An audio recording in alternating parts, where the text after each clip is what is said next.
Good evening and welcome everyone. I hope everyone is healthy and safe and doing what they need to stay that way. My name is Andrea Ray and I have the pleasure to serve as the President CEO at the Chamber.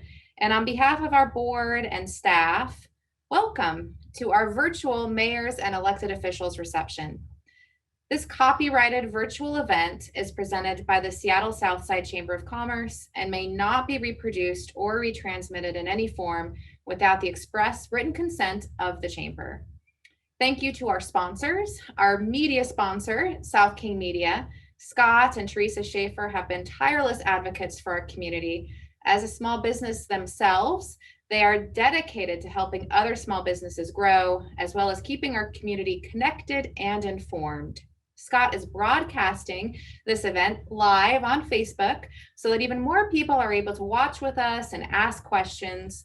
And we are recording as well so that those that aren't able to join live can still have access to this information later at their convenience.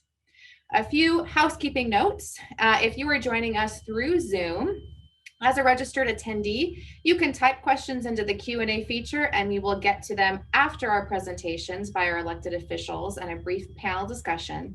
If you are joining on Facebook, please type your questions into the comments and Scott and I will do our best to gather those and direct those to our elected officials.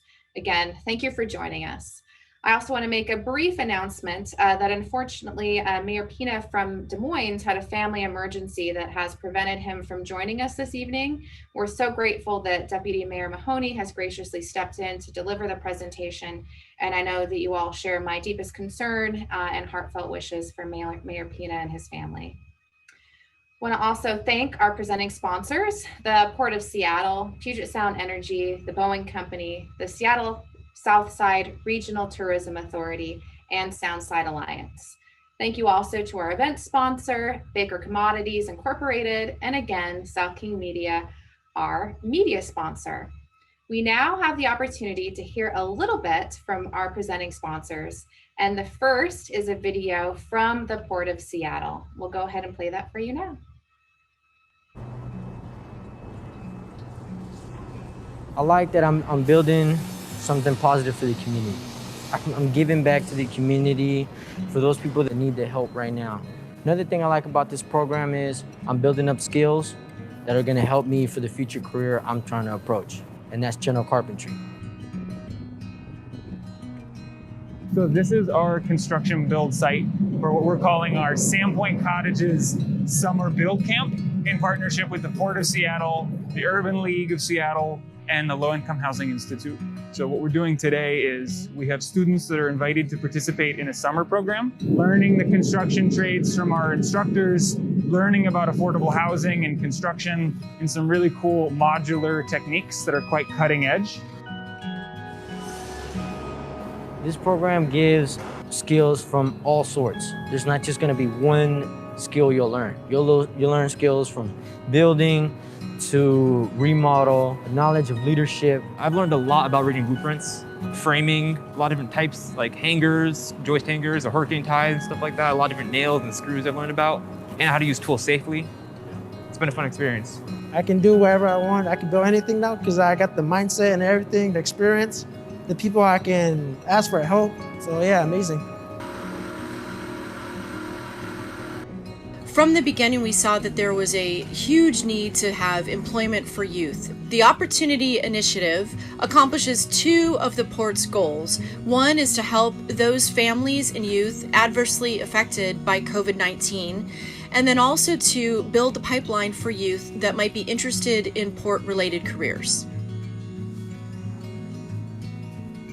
Yeah, the summer youth program is a very exciting one for us. We are focusing in the environmental and sustainability sector. I wanted to make sure that the immigrant and refugee community are exposed to those type of work environment, learn about it more so that it kind of spark an interest and start building a pathway for them to be entering into those jobs. When they told me about this opportunity, then it just made me want to come into it, because I want to learn about the trees. I want to learn about stuff that I never thought I'll be able to learn. So far, we've done surveys to see what concerns the community has, as well as educational videos. Climate justice and environmental justice, it really makes you understand people better. And so all these works that I'm doing with the community, they help me get closer to them and see in what ways I can help people of color and all the communities that we work with. I want other people to have the same opportunities and explore what I explored. I got to explore engineering, I got to explore electrician, I got to explore being a crewmate, I got to explore being a social media influencer, I got to explore being a business presenter, and being here you get to be open to more possibilities, more and more and more. I'm really, really proud of the work that our staff has done and extra proud of the work that our community partners have done. We hope that this is a path forward for the youth and they'll come back to the Port of Seattle and think about us as a career long term.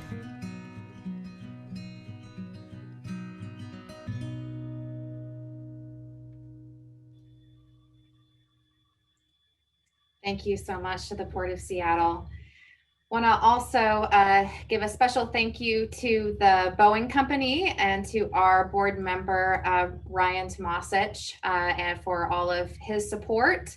And also a thank you to another board member and Puget Sound Energy. A reminder that Puget Sound Energy customers, residential customers that might need assistance with bill pay can access that through their website at psc.com. So it's a wonderful resource as we all find ourselves facing the impacts of COVID-19. And now it is my honor to introduce Catherine Kurtzman and the Seattle Southside Regional Tourism Authority. Catherine, you should be able to unmute yourself and start your video. Thank you. Can you hear me? Great. The goal of the Seattle Southside Regional Tourism Authority marketing campaigns today and likely in the very near future due to the pandemic is to encourage residents and visitors to safely and mindfully support Seattle Southside businesses and drive overnight stays to revitalize and stabilize the lodging tax. Every community must compete with every other community for their share of the world's attention, customers, and investment, with fewer resources than ever before. To compete, consumers need to be made aware of a community, have a positive impression of it, and want to experience the community. Efforts must be made to promote, market, sell, and engage potential visitors. All of this must be reinforced again and again. The RTA is uniquely positioned to do this work and has demonstrated it does it very well. Our work is supported strongly by the local hospitality industry and the Port of Seattle Tourism Office. Destination marketing creates jobs, attracts much needed development, and builds pride in our community. This is more important now than ever before. So now I'd like to share two very short videos with you. The first is from our current Daydream campaign to keep our community top of mind, even when people are traveling less. And the second is an example of a video we produce in-house, free, for any Seattle Southside tourism business interested in highlighting their COVID safety measures. This one happens to be from the Embassy Suites in Tukwila.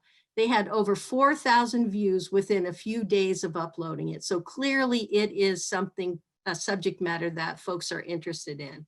So if you are interested in producing a safety video, feel free to reach out to us and please enjoy. Thank you.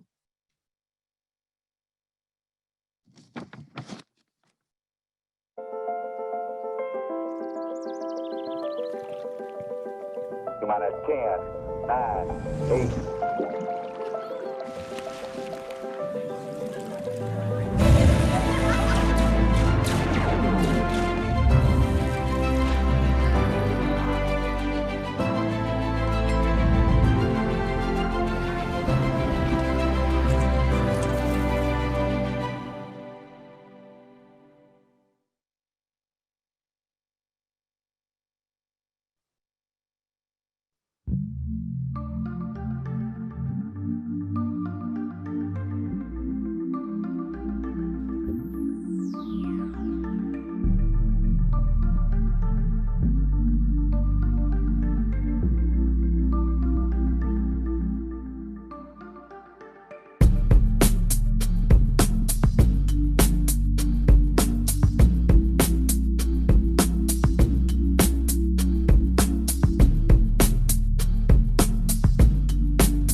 Perfect. Thank you so much, Catherine, and thank you to the RTA. One note, those pictures from Basil's definitely made me hungry. For those who haven't been to Basil's, I highly recommend the salmon and the fried zucchini. It is amazing. And they do also takeout and delivery as well. So again, thank you to Catherine. Thank you to the Seattle Southside Regional Tourism Authority. And now we are so honored to have a word from Soundside Alliance and Tukwila Council Member and Soundside Alliance Chair, Kathy Hogarty. Kathy, take it away. You should be able to unmute yourself and start your video. Okay, so am I on? Yes, okay, great. So go ahead and go to the next slide. We are Soundside Alliance for Economic Development. And we'll go to this is slide 2, sorry. So Soundside Alliance, there you go, thank you. Together we are one powerful destination, the cities of Burien, SeaTac, Tukwila, Normandy Park, and Des Moines. So, and we've been on this collaboration, doing this collaboration for a lot of years now, maybe 15, 20 years. It allows us to maximize the benefits to the business community we serve by efficiencies, and we share resources and work together. Next slide, please. We also have the partners of the Port of Seattle, Highline College, Seattle Southside Chamber of Commerce, and it's the SBDC, which is the Small Business Development Center, which is housed at Highline College. Next slide, please. So we are 5 cities. We've got one united message about the south side of Seattle here, and that is that we are highly accessible. We have good proximity to airports, to ports, to other cities. Our workforce is diverse and talented and right here in this community. We are pro-business. We are looking for opportunities for growth. And we have amenities and quality of life right here so you can work and live here. Next slide. So we are this is, I believe this is for Rich. So I'm going to introduce Rich Shockley now. Thank you, Kathy. Continuing on what Kathy has shared, one of the projects that Soundside Alliance initiated a number of years ago was in 2003. The 5 cities, the Port of Seattle and Highline College, realized that the importance of small business in our region, in our sub-region, and to our diverse population. And the cities decided to come together and provide some funding. So each of the cities provided funding, and then there was a matching grant from the Small Business Administration to provide support services for the businesses. And that's how the Small Business Development Center was initially funded and is funded to this day. You know, the value of the Alliance has been established and really exhibited in the last few months with the collaboration from the cities and the ports and the chambers and the SBDC, just in serving our businesses as we try to address the COVID-19 issues. And our response initially was just in how to respond, and now our collaboration is changing to how do you work with this new business reality. Next slide, please. The economic development programs at Highline College really include 2 programs, the Small Business Development Center, and we provide training, one-on-one confidential advising to businesses, and technical support. Our goal is to help businesses get started, to grow, to expand, to create jobs, and by doing that, we're adding stability to our region. Our other program is our Start Zone Microenterprise Program. They have a similar goal, but the clients they serve are traditionally the underserved communities, immigrant communities, and the limited English-speaking communities. But together, the SBDC and Start Zone serve this community here in South King County. We also partner with the African Chamber of Commerce, Seattle Southside Chamber. We expand and leverage the statewide resources of the Small Business Development Center, which has just recently started a Center for Business Resilience. That gives businesses a more rapid response to information about the business needs or business information. Our collaboration continues with Soundside Alliance, and you can see that it's been successful and it'll be successful going forward. But now I'm going to turn it over to Alexander Yeremeyov.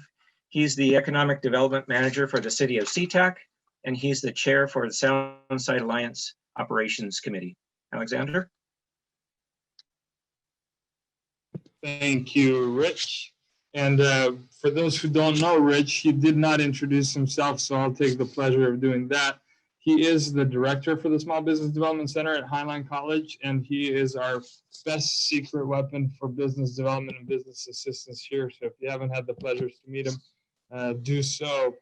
I have the privilege to serve as the Operations Committee Chair, and we do the work that we get direction from policy to do so with. And the tools that we have and the resources we provide focus on business retention, expansion, and attraction. So taking care of the business community that we have here, as Rich mentioned, and Kathy also. We also look to attract businesses to grow our employer base, to be diverse and provide employment opportunities. The information we provide on our website includes deep data powered by GIS, web tech, property search, and data for businesses to make business decisions and investment decisions. So these resources allow us to work 24/7 and then respond to inquiries from businesses that come and ask questions from us. Working together at Soundside Alliance with the 5 cities, we were able to secure a spot on the Greater Seattle Partners Board of Advisors. And this is the Tri-County, on the next slide, I apologize, on the Tri-County Economic Development and Marketing Organization, Greater Seattle Partners.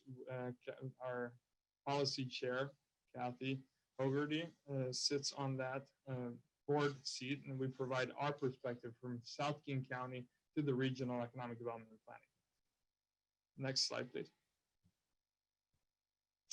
With that, some of the recent supported deliverables by Soundside Alliance, as has been mentioned, we have worked together with the 5 cities and our partners to streamline and reduce redundancy in our work. So when one city is developing a buy and shop local campaign, we can use best practices and implement it across the 5 cities and broader influence the region.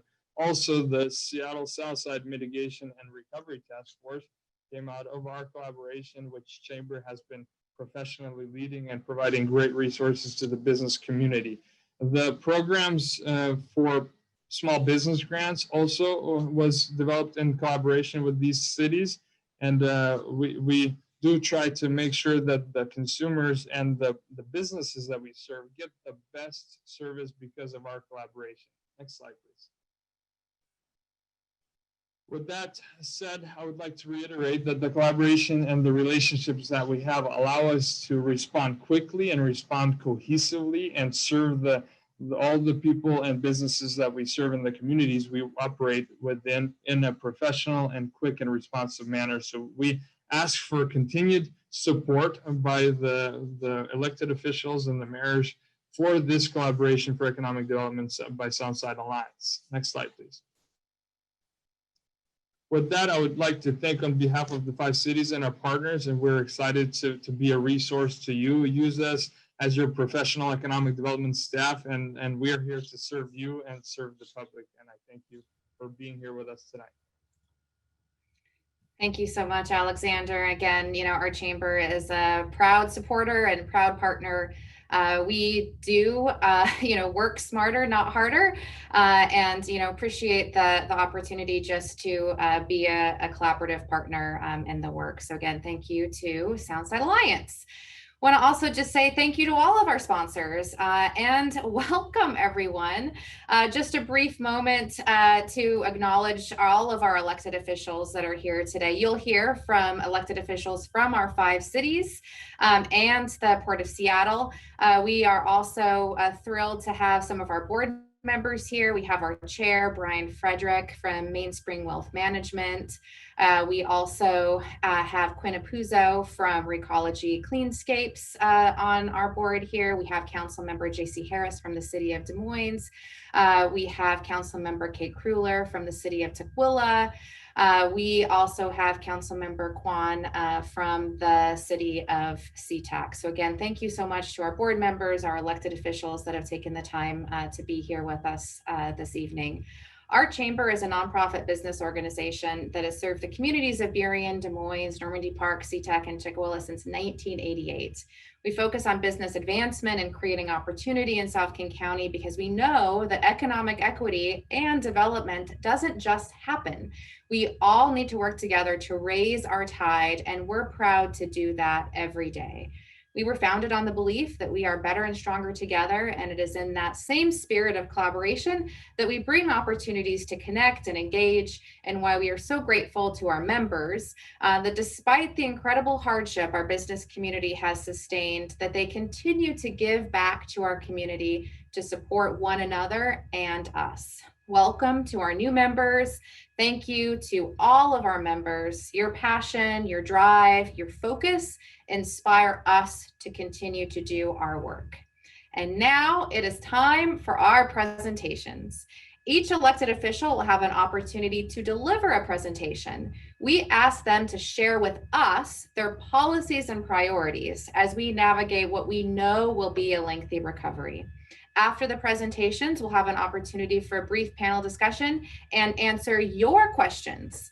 It is now my honor to introduce Mayor Jimmy Mata from the City of Burien. Mayor Mata, you should be able to unmute yourself and start your video. All right, there we go. Well, good evening, everybody. First of all, I want to thank the Southside Chamber of Commerce. The sponsors were very important to be able to have sponsors to be able to deliver a message. Participants, I know it's very busy out there nowadays, and thank you very much for being here. And more than anything, I also want to thank our Burien staff and directors and our city manager, who's really given leadership to the city. As we move forward here, I am going to touch a little bit about kind of what policies we've been pushing here lately and what we've been doing during COVID, which has been really affecting and hurting our small businesses, mom and pop shops in our city. I'll take the next slide, please. Well, all right, so here are some of the things that we felt that were very important for the city of Burien. I know that in King County and more than likely throughout the United States, but just first of all, just the situation that we find ourselves with rentals and the conditions they are. You know, we have in our stock in Burien, we have some housing that has been around for a while, and so we wanted to make sure, hearing from the community, that some of the things that we were hearing, for instance, is not getting enough time when buildings are going to be remodeled or when the rent's going to raise. And so we started hearing these concerns, and so we started making sure that we weren't going to be one-sided by this, and we wanted to hear from the landlords. Obviously, there's two perspectives here, and both of them are very important to us. So went out, spoke to the community, and when we spoke to the community and the landlords, we come up with a program that we will now start implementing in 2021, which is a housing inspection program. We're very happy that the council decided to move forward on that, and we were able to find that happy medium between landlords and tenants. And we continue to develop a housing action plan. We all know we need a lot of housing in King County, and that's a big concern with the limited amount of housing that we have in Burien. Obviously, it really plays a part in the high rents in Burien. And more than anything, we stopped being that small town, and now we are an urban city. We have tremendous growth. And also developing a housing demonstration program. And what that is we felt that we should let development and business really think outside the box and not let red tape or policies that are in place to not figure out who are going to help with housing, specifically, housing that's going to be affordable. And so, we talk about the 80% of medium, which is quite high. When we look at teachers and just the common folks at 30-40% of medium, that was something that was concerning us. And not only that, we're very happy. It looks like we may be getting a big development in Burien. But more than anything, we knew that it was important that we have local hire, that we have women and minority-owned businesses on those jobs that are being created, that we have 80% of median housing prices, that we have the ability to have housing, instead of housing, have retail, at least on the first floor. And the most important one is, some money set aside for a pre-apprenticeship program to make sure that we're building the leaders of the future. And so we were pretty happy with that. And then also, coordinating and collaborating with regional groups as we start confronting some of the, not only affordable housing, but more anything, the homeless situation that we find ourselves not only in the city of Burien, but across our county. And we really needed to step that up and work with not only our other community, other jurisdictions, the state, but also with our local community, and understanding that we need to really find solutions. The fastest solution sometimes in people's mind is, well, let's move these individuals out. But we live in the United States of America. We all have rules and we all have rights, and we're covered by the Constitution. But more than anything, I think that one of the things that the message was is that, we want to make sure that we have a healthy community. But, when it comes to, gangs or gun violence or, situation where it puts the public at risk, we're just not going to tolerate that. We want to make sure that we have the programs set in place, such as LEAD and community court, and we'll provide any program that we need to provide. But one of the things we cannot continue to do is continue to have violence or behavior that's unacceptable to our society. Next slide, please. The COVID situation has been just very devastating. And, one of the things that I want to thank our Economic Development Director and also his support staff, because we started hearing, some horrific stories. And so we were able to put a program in place, like a grant program where small businesses could apply. To us in Burien, it's really important that we come up with enhanced language and making sure that people not only are feeling welcome in Burien, but also can understand the language. We just had a community meeting where, it was frustrating to those individuals that speak English because we were waiting for the interpreter. But I think that sometimes that's what ends up happening with these communities that, lack the ability to speak another language. And so that's one of the things that we need to do. If we're going to have a strong, vibrant community, then we need to make sure that everybody's able to communicate with policy makers and also elected officials. And then, some of the things that we had to start thinking is outside the box. Well, here we are with COVID, we're locked up in our homes, businesses have been shut down. What are we going to do?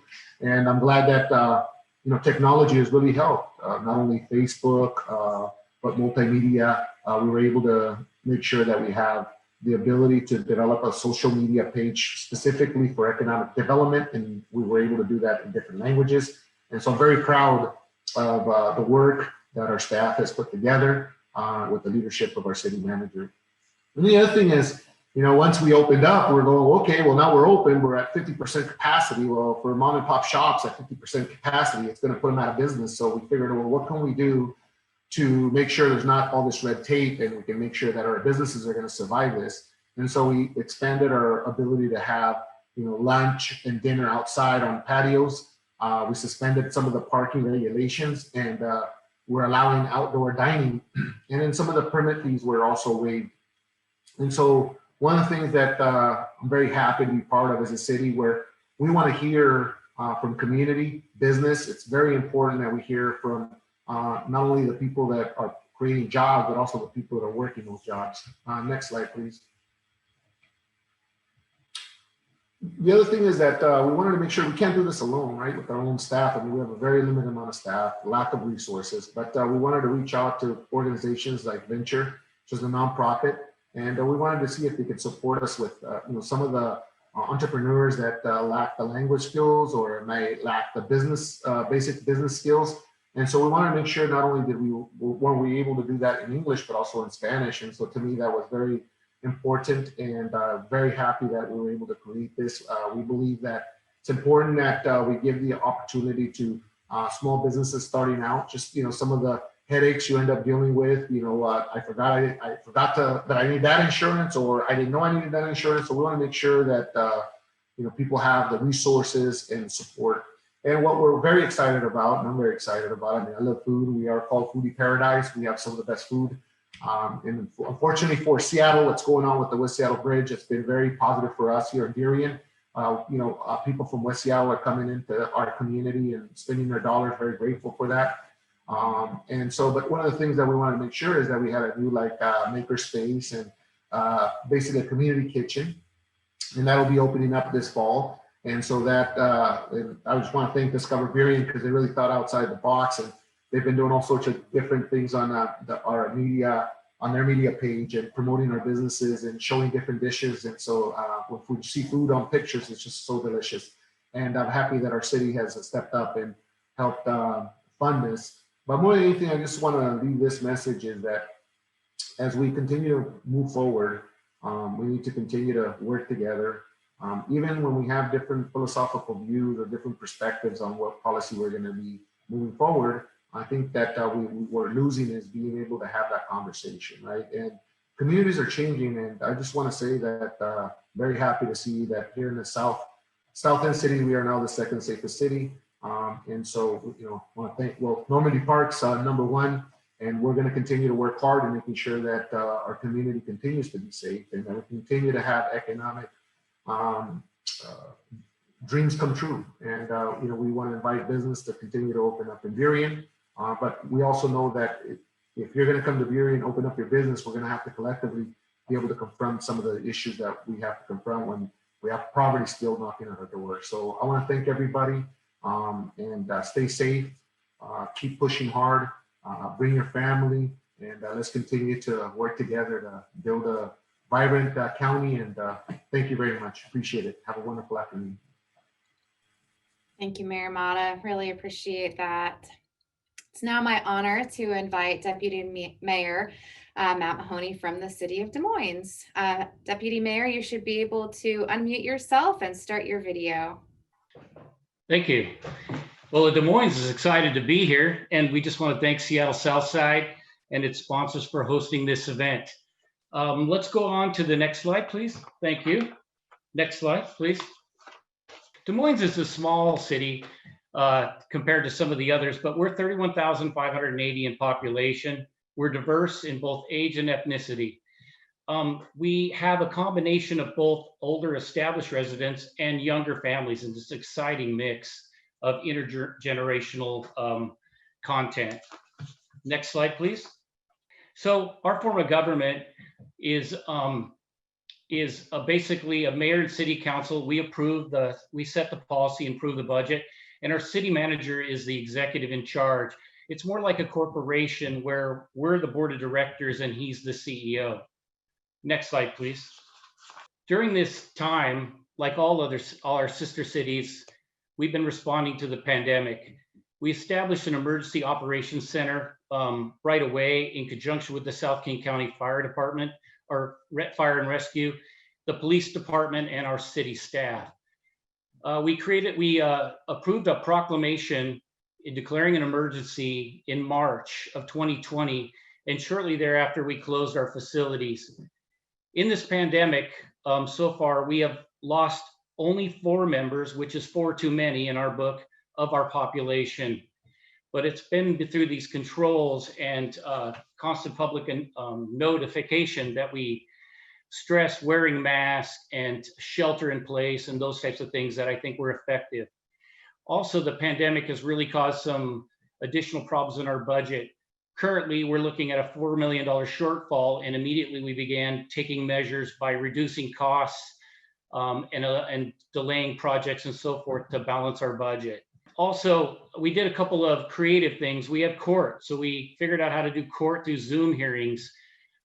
We've been having our meetings through staff, through virtual building department type of meetings. We've been able to keep our permit process by being able to work creatively with those doing construction and so forth and needing permits through either appointments, Zoom meetings, email, etc. So we've been innovative through this COVID experience, but I can't say enough that it's been a challenging experience. Next slide, please. So what we're emphasizing in our community, like all, is we've been trying to do a demand-driven consumption model. And what I mean by that is, I'll give you an example. We did the EATS program. Well, we serve our seniors meals at lunchtime, And this goes to a broad variety of veterans and people of all diversities who need these meals. Well, we can't serve them exactly on Saturday and Sunday. So we've been able to come up with a $2,500 voucher program where we take one of the restaurants in town that can serve meals and then distribute the vouchers out to these seniors and veterans. And what's happened is they get a great meal, well-rounded meal at a restaurant, a quality restaurant in our community. And it's not only benefited the seniors, but it's benefited the businesses and keeps people working, and it's been mutually beneficial. Also, an example is like outdoor researches in our community, and we've been able to buy face masks from them. So we're buying within our community and then distributing amongst our community. So we get great benefit there. In addition, we right off the bat, we put out a list of our restaurants that could do takeout and so forth, links, phone numbers for the menus, etc. And that was tremendously successful to try to get people to do business within our community. So a couple of the things that we're trying to do, even with COVID, is move forward while we're trying to take care of what would be a very serious time. We're trying to be competitive with everybody else in this community and bring people to the south end of King County and go forward. Some of the things we're doing is we've been undergrounding the utilities in our alleyway downtown. This gives us opportunity to have businesses in 360 degrees. It also gives us an idea that eventually we'd like to have some kind of post alley. We have our theater well under construction now, which is really exciting, and that's going to be a cornerstone to our downtown community. We've done some park expansion. The Port and King County and others have been great partners in this. Recently, we were able to procure a couple of additional properties for our Midway Park, which is exciting because that is a less fortunate community, and we're being able to provide them a safe play. Recently, we had the court resurfaced there in partnership with the Sounders and the Seattle Storm. And it also includes teaching, instructional by some of the players. So it's very exciting what we're doing there. And of course, we continue to work on the waterfront. We have the Redondo Fishing Pier and the Redondo area that which we have great plans to redo. As many know, the fishing pier had to be closed, and we're in the process of redesign that, but in conjunction to save money, also give greater access to the water, improve parking, and the amenities there. And along with that has been our marina, which is another gem in our community. We're in the process of trying to get the last permit to repair and replace and improve the north bulkhead. And in that, we have some great plans for future with harbor steps and parks, and a really great connection between our marina and our downtown community with very great with fantastic walkability. So we're excited about those things. And in addition, we're really excited about the light rail. We're bookended by 2 light rail stations, one at Angle Lake and then one that's going to be across from Highline. We're looking at our properties there and how we can use mixed use, where we can give great quality, affordable housing and provide business opportunity and maximize the commercial real estate there. A recent announcement of a place called Point by Vintage has just come to our attention, and they're going to put in quality, affordable housing with a combination of commercial real estate. So that's a perfect example. And Waterview Crossing, just a few months earlier, that houses a large Somalian population. There's over 300 quality, affordable houses in that unit. Next slide, please. So in summary, we love, it's been about the partnerships with your cities, Seattle Southside, the Port, the King County, and the state of Washington, where we've been successful. We just want to encourage everybody, let's stick together and fight. And in addition, just a special thanks. I'd like to thank Andrea and the Chamber for their continued and valuable support. And a special thanks I'd like to do to Andrea. On many occasions, I met a lot of business owners that were struggling and didn't know where to go or what to do. I led them to Andrea, and she has been able to not only answer their questions, but I'll say safely save their businesses. And I can't give you enough thanks for that. And for that point, I'll say thank you from Des Moines. Thank you so much, Deputy Mayor. I'm thought that I could get through my Zoom webinars without crying, but you did bring tears to my eyes. We are passionate about this work. Every small business matters, every community member matters, and we're in it for the long haul. So I appreciate your word of thanks. We're thankful, we're grateful for our partnership, and the community that we call home. It is now my honor to introduce Mayor Sue Ann Hoheimer from the amazing and beautiful city of Normandy Park. Mayor Hoheimer, you should be able to unmute yourself and start your video. Thank you. Thank you. Oh, there we go with video. Hi, good evening. Thank you so much. And I feel like it's best to just start right where Deputy Mayor Matt Mahoney left off, and thanking you so much, Andrea, and the Southside Alliance and the Southside Chamber. But I was going to start with the same thing. We are such a small city, and there are so many times when we just really, I would say, desperately need you. And you've always come through for us on every occasion. We are so thankful for the work that you do in supporting the small town of Normandy Park. So this is my very first year as mayor in Normandy Park, and what an inauguration this has been. This year has been very interesting in lots of ways, and I think I'm probably one of the first to have to sign a declaration of emergency. There may have been others, I don't know, maybe like a Cuban Missile Crisis or something way back. But in modern day, I don't recall that there's been any other need to do such a thing. Also just running council meetings on Zoom and things like that. There's been quite the learning curve to pick up on all the regular duties, and then throwing in all the kind of tumultuousness that is 2020 has been quite interesting. And so again, I'm just so thankful for all the work of the Southside Chamber, and I'm really thankful for Burien and Des Moines. We just rely so much on the cities right around us. And so I just am thankful for this opportunity to share a few other things with you about our small city. We just have one main street through town that extends the whole width, and we really only own half of the street. we own the lane going south. The other half is owned by Burien most of the way, and sometimes Des Moines. And so the other border is Puget Sound, and then we've got our Burien and Des Moines borders. And so our 2.5 square mile area is pretty small, and it's almost entirely residential.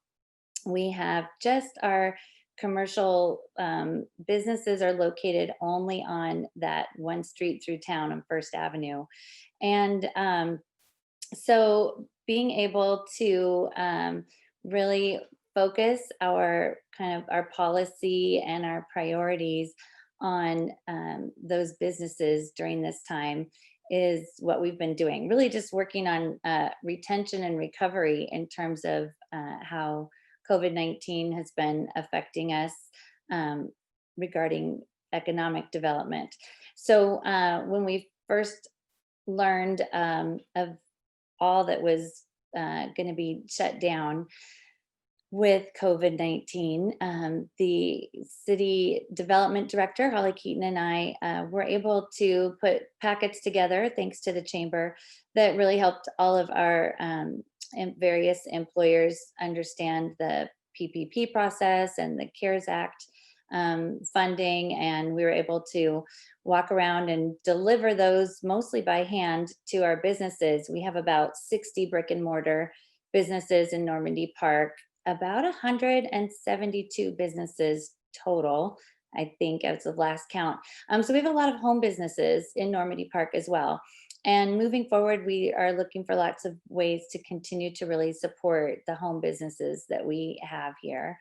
And I think, that'll involve things like looking to really help with our 5G kinds of things, looking to make sure that people have good computer accessibility from their work at home. We have about 77%, I think, of Normandy Park are white collar workers. It does seem like we have a lot of people that were able to have the privilege to work from home during this time.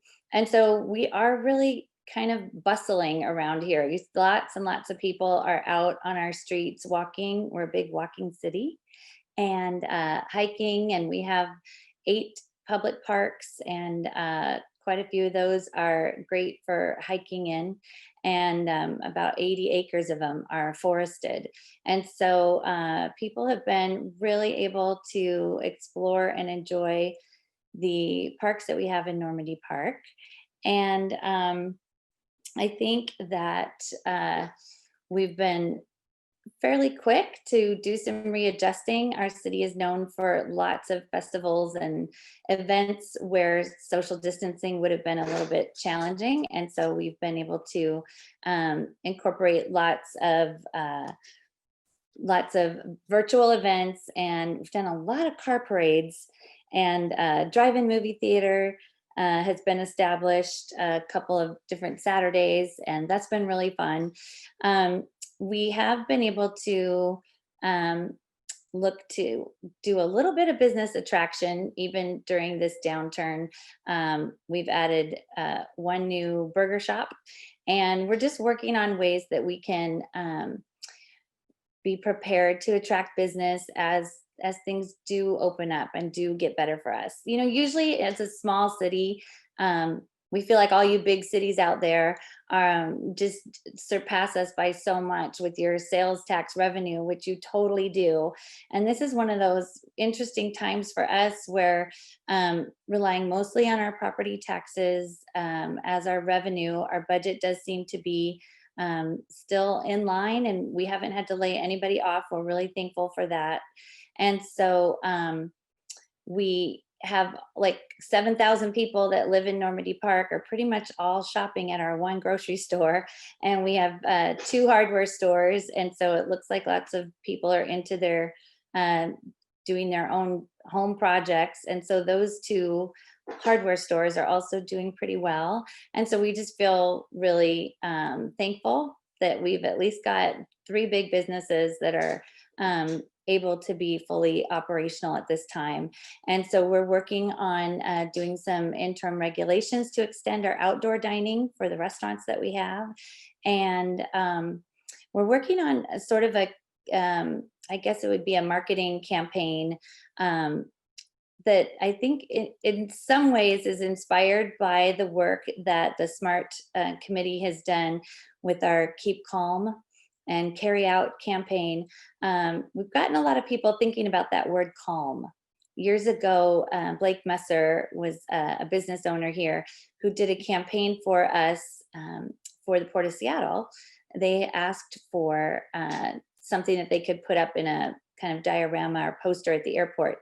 And Blake took a photo for us of one of our public parks, Marine View Park, that has a staircase down to the water on a beautiful, serene day, Puget Sound. The Salish Sea was very calm.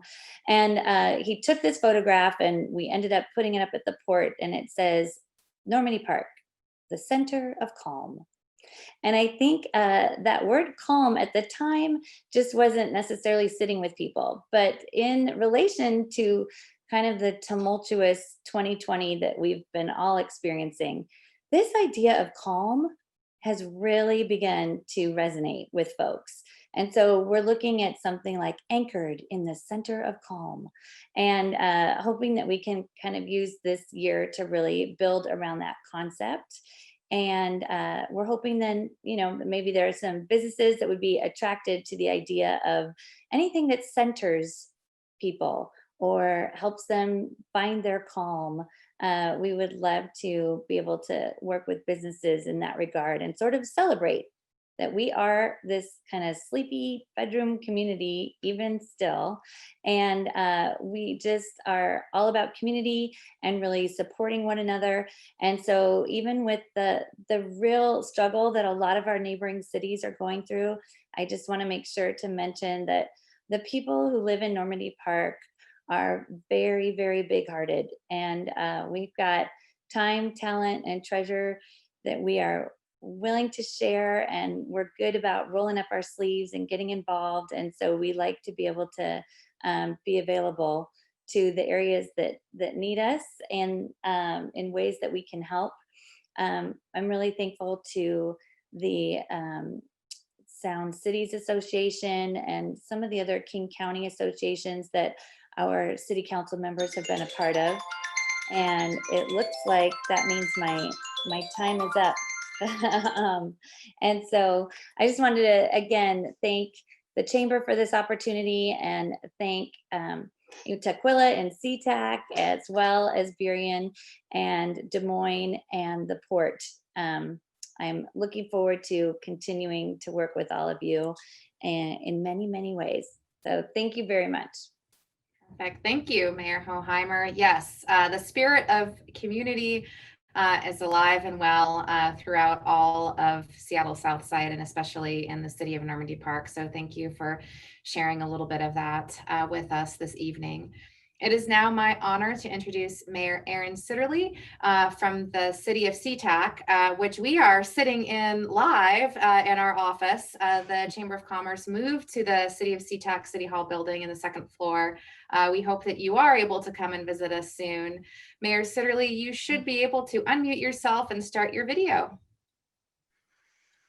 Okay, well, I apologize for the nose cam. My other camera is not working. So anyway, apologies for that. I just wanted to say thank you to Andrea and the rest of the crew for bringing us on tonight. I was thinking last year when we did this, I think we had 5 minutes to speak. And I remember feeling very, very rushed. So I'm glad to have twice as much time. So let's see, where's my camera? There it is. Okay. So I just want to give you a quick update on the city of SeaTac, and hopefully this will feel upbeat and optimistic, because in this terrible time, I think it's important that we try and keep a smile going. So thank you very much.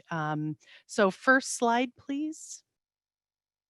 Okay, so our SeaTac focus for the past 5 years has been to work hard to make SeaTac a business-friendly city. We want to attract and retain business, and especially during this pandemic time, it's important to support our local small businesses. So we have actually doubled the size of our community and economic development department this year, dedicated to this purpose.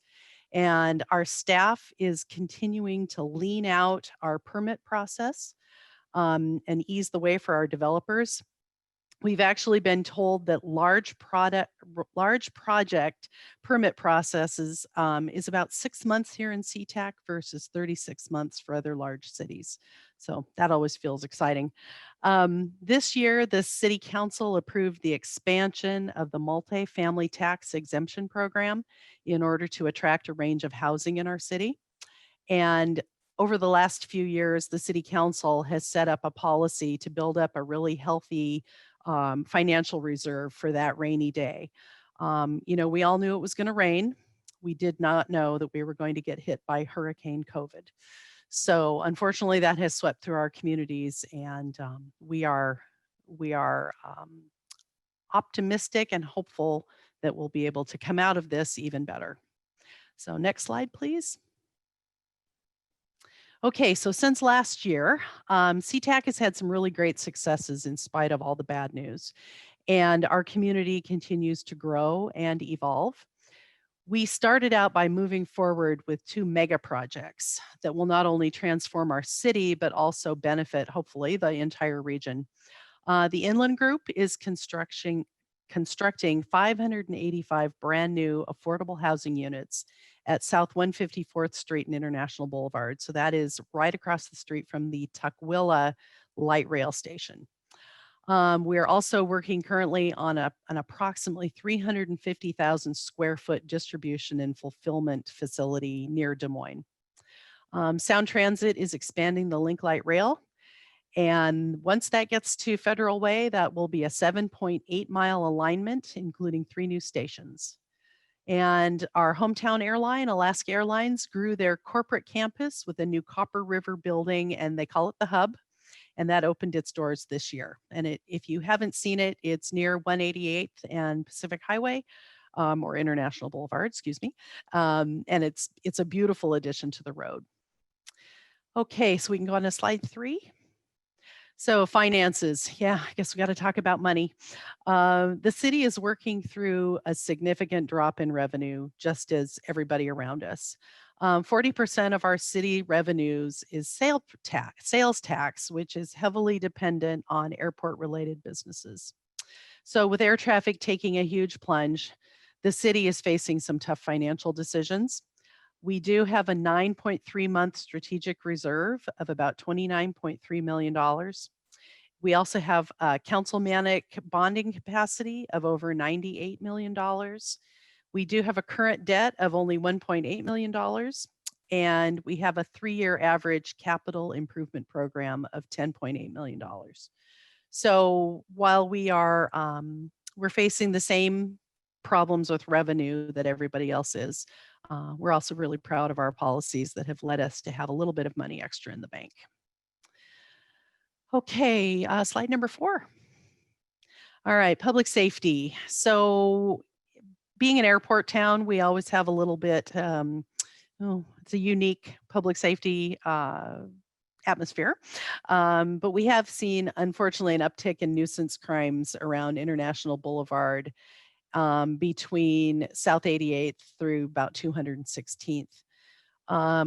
This rise in crimes coincided with the county locating a homelessness COVID de-intensification center at the Quality Inn Hotel at South 192nd Street.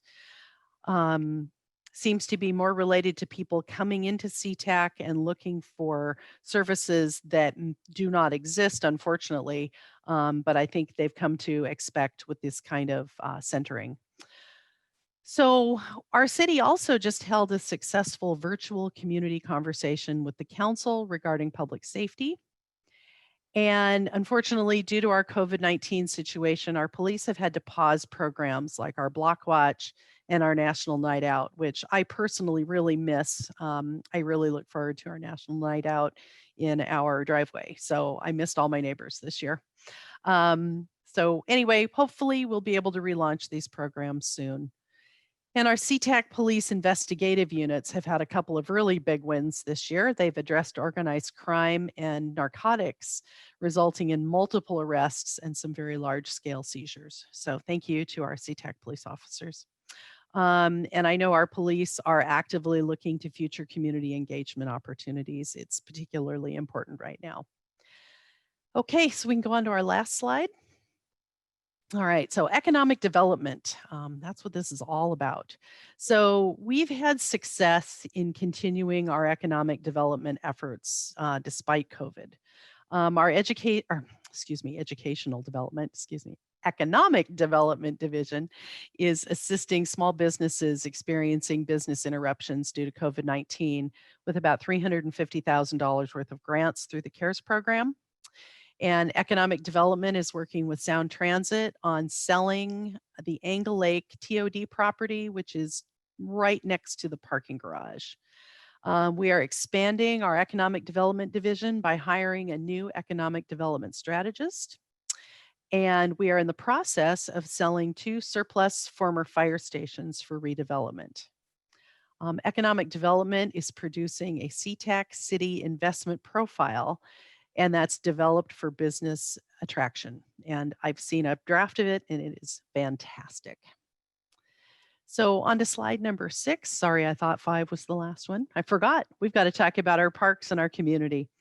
Our parks are our gem. So the Parks Department has been working very hard to not only improve our city's amenities, but also maintain them during this time. We are working on the adoption of a Parks Recreation Open Space Plan, which is known as the PROS Plan. And this is our long-term strategic plan. We are almost complete with 2 new soccer fields in our North SeaTac Park. So if you have a chance, if you're going down, let's see, northbound on Des Moines Way South, hook a ride on 128th and take a look at our 2 beautiful new soccer fields. I can hardly wait to see kids running around on those. They are spectacular. And Riverton Heights Park, our phase 2 construction is moving forward. And our parks is also working on Valley Ridge Park entryway improvements. And then to keep our parks looking fresh and maintained, 2 additional maintenance staff have been hired to cover our increased park acreage and some of our aging facilities. And then to help our residents, SeaTac has been providing meals to seniors and also recreational programming during this pandemic. It's been tough making sure that everybody gets taken care of, but I think we're doing a fantastic job and I'm very proud of my city. So with that, I just want to thank everybody tonight for coming out. Thank you for your time.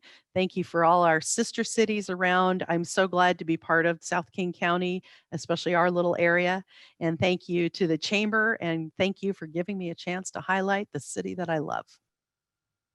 Thank you so much, Mayor Sid. Thank you. Really appreciate that. And, yes, I know I miss the senior services recreation programs at the city of SeaTac. That's actually where I learned to square dance, which is a funny story that we will save for another time. So again, thank you so much for being here tonight and sharing a little bit about the city of SeaTac. Thank you. You're welcome. It is now my honor to introduce Mayor Alan Eckberg from the city of Tukwila. Mayor Eckberg, you should be able to unmute yourself and start your video.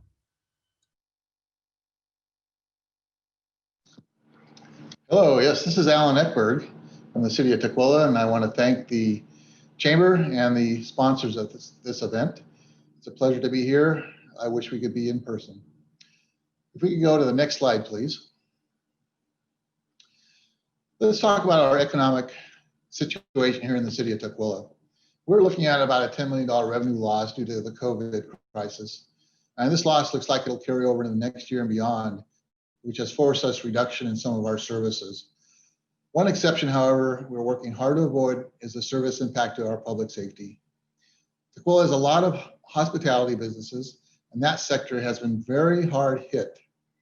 Our hotels, restaurants, entertainment, sports, shopping, and recreational venues all have been impacted. However, what is very unique is that our construction activity after a significant slowdown in April and May is now very robust, with new applications and projects being submitted, it seems, left and right. Even during this time of COVID crisis, we have had new businesses open, such as the Amazon 5-star at South Center, where physical 5-star products are available for customers to view, as well as H&M Home, which has interior design and decorations.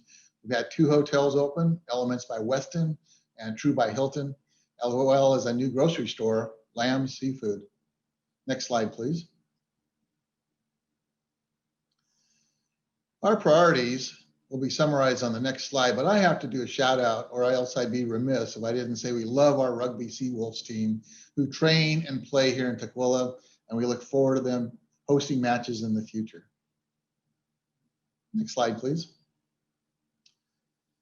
When we think of our businesses, we're doing as much as possible to support them, encouraging reopening and the survival of their business.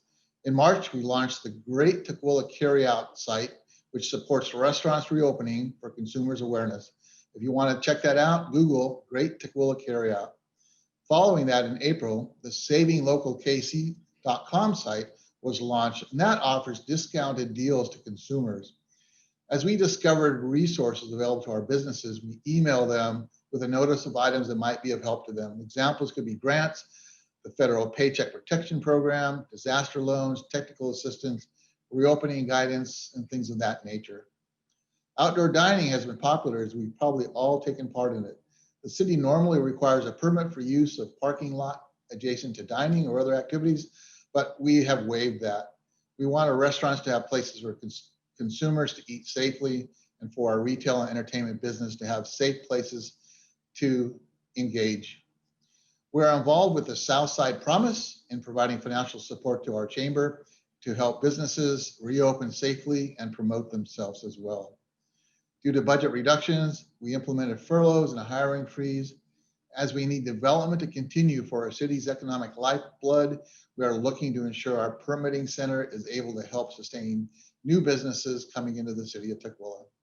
Next slide, please.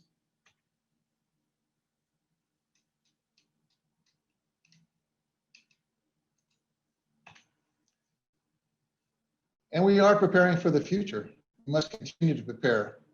Part of what we're working on is to continue to make Tukwila a great place to live, work, enjoy entertainment, and play.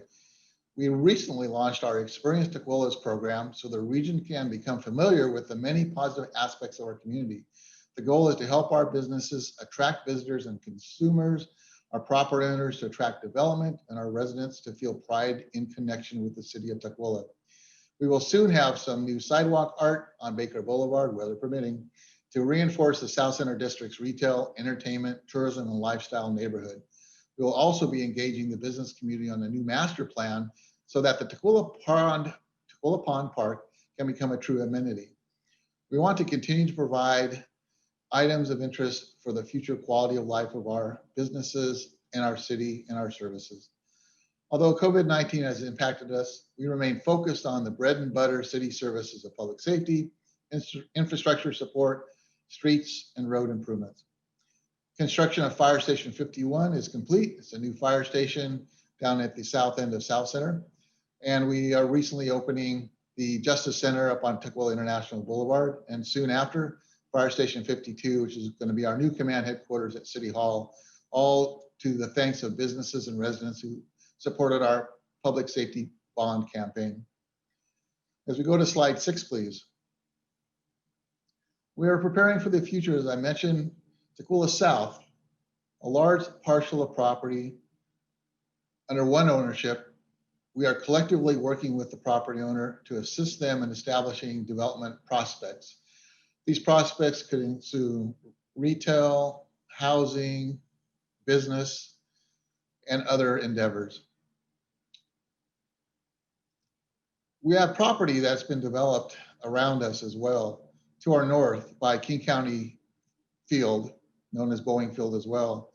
And a large Amazon distribution center is being constructed, as well as a large Prologis distribution center, both to serve the impending needs of the internet. We'll also have joined with the Kent Valley Washington Focus, which is a partnership led by the city of Tukwila to attract high technology firms to the Valley cities. Next slide, please. And we have our wonderful Tukwila International Boulevard. This neighborhood has seen so much improvement over the years that I believe it has the potential to become the next great neighborhood south of Seattle. Our first affordable housing multiplex called Bellwether is under construction as we speak, and it is in our transit-oriented development area. We're looking forward to working with an agency called HealthPoint to build a new health and wellness center adjacent to our senior housing development at Tukwila Village, which opened up recently. We are also excited about supporting the upcoming Wadajir project, which is an affordable housing and retail project in our central Tukwila International Boulevard area. And just recently at Tukwila Village, the new Spice Bridge Global Food Hall opened, where you can come and taste some of the world's foods. It really adds an international flavor to our city. So in conclusion, Tukwila is weathering the coronavirus economic downturn. We're working hard to keep our businesses prosperous, and we're looking at future opportunity and development aspects for our residents as well as our businesses. With that, again, I thank the Chamber and those who sponsored this event for allowing me to have some time tonight. Thank you. Thank you so much, Mayor Ekberg. And I know as we are not able to travel internationally these days, going and enjoying some of that food at the Spice Bridge at Tukwila Village is a nice respite to be able to feel like you are traveling just by staying right at home. So again, appreciate that update from you and the city of Tukwila. It is now my honor to introduce Port Commissioner Sam Cho from the Port of Seattle. Commissioner Cho, you should be able to unmute yourself and start your video. Great, thank you so much. I really appreciate the opportunity to be here today amongst some very esteemed colleagues of mine from the various cities on the South Side. So thank you for having me. For those of you who are not aware of who I am, my name is Sam Cho, Commissioner at the Port of Seattle, going on my 9th month on the job now. I must say that when I ran for this office, I didn't ask for COVID, so it's been interesting to kind of hit the ground running here. Let's just jump right into it. Next slide, please. I hope today's conversation and presentation reinforces for you that the port is not just a platform or an entity for regional economic growth and competitiveness. It is, but the fact that we are a part of your daily life, we think of you all as our customers, and we know that you rely on the port's products, but also our services in your daily lives. It's why we emphasize customer service. It's why we focus on efficiency and productivity in our investments. And we cared very deeply about the feedback and experience that you all have at our Port of Seattle facility. So please, when you engage with us, please know that this is your port and you have the right to have high expectations of us. From everything from your experience at SeaTac Airport to really the packages you get to your door, unless the goods you receive are all made in your neighborhood or in the state of Washington, it's safe to say that it probably got to your door through the Port of Seattle. And so next slide. And so we really want to, emphasize that we have a massive amount of economic activity. I've heard several mayors today talk about the effects of COVID and how their state revenue, their city revenues have declined as a result of COVID. Our primary goal as an entity is to promote economic activity. And while the port itself really only employs 2,000 employees directly, there are hundreds of individual businesses that operate at port facilities, and that amounts to tens of thousands of workers. Our projections show that if you consider the supply chain, the entire supply chain of the port, and all the industries associated with the port, there are 121,000 direct jobs at the port that port activities help facilitate. And in total, we're looking at about $38.8 billion of economic activity that the Port of Seattle helps facilitate. For most of you, you all know that the Seattle Tacoma International Airport, for example, is one of the region's largest job sites with more than 300 employers just operating on the site.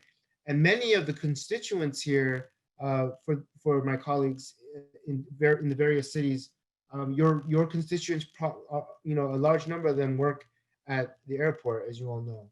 And so this is really important for us. You'll see here a good illustration in the highlighted areas on the map are kind of where all our real estate and properties are. SeaTac being the biggest one here on the right, down south, and then you see Terminal 5, 18, 46, and 91, and all the other marinas.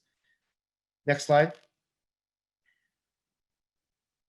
I want to touch briefly on how the coronavirus has impacted the port and how we responded, both in the short term and for our long-term recovery.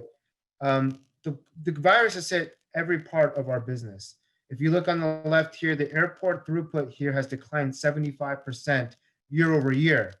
And this is July numbers, but as you can see, 67,000 passengers was what we had in 2019 in July. This year in July, we only had 15,800. And so this is a dramatic decline. Now, the silver lining in all this right now is that 75% decline is actually an improvement from the 95% decline we saw back in March. In July, we had 15,800 passengers a day. Back in March, we had 2,500. So we've recovered from 2,500 passengers a day to about 16,000 a day, but we're still nowhere near the 60,000 passengers a day that we're used to. And it's really important to point out, this is per day, and this is passengers that only go through TSA, right? So people who originate in Seattle, this does not include the passengers that are connecting flights. So the people who don't come out and go through security again, the people, it only includes people who go through security upon leaving SeaTac.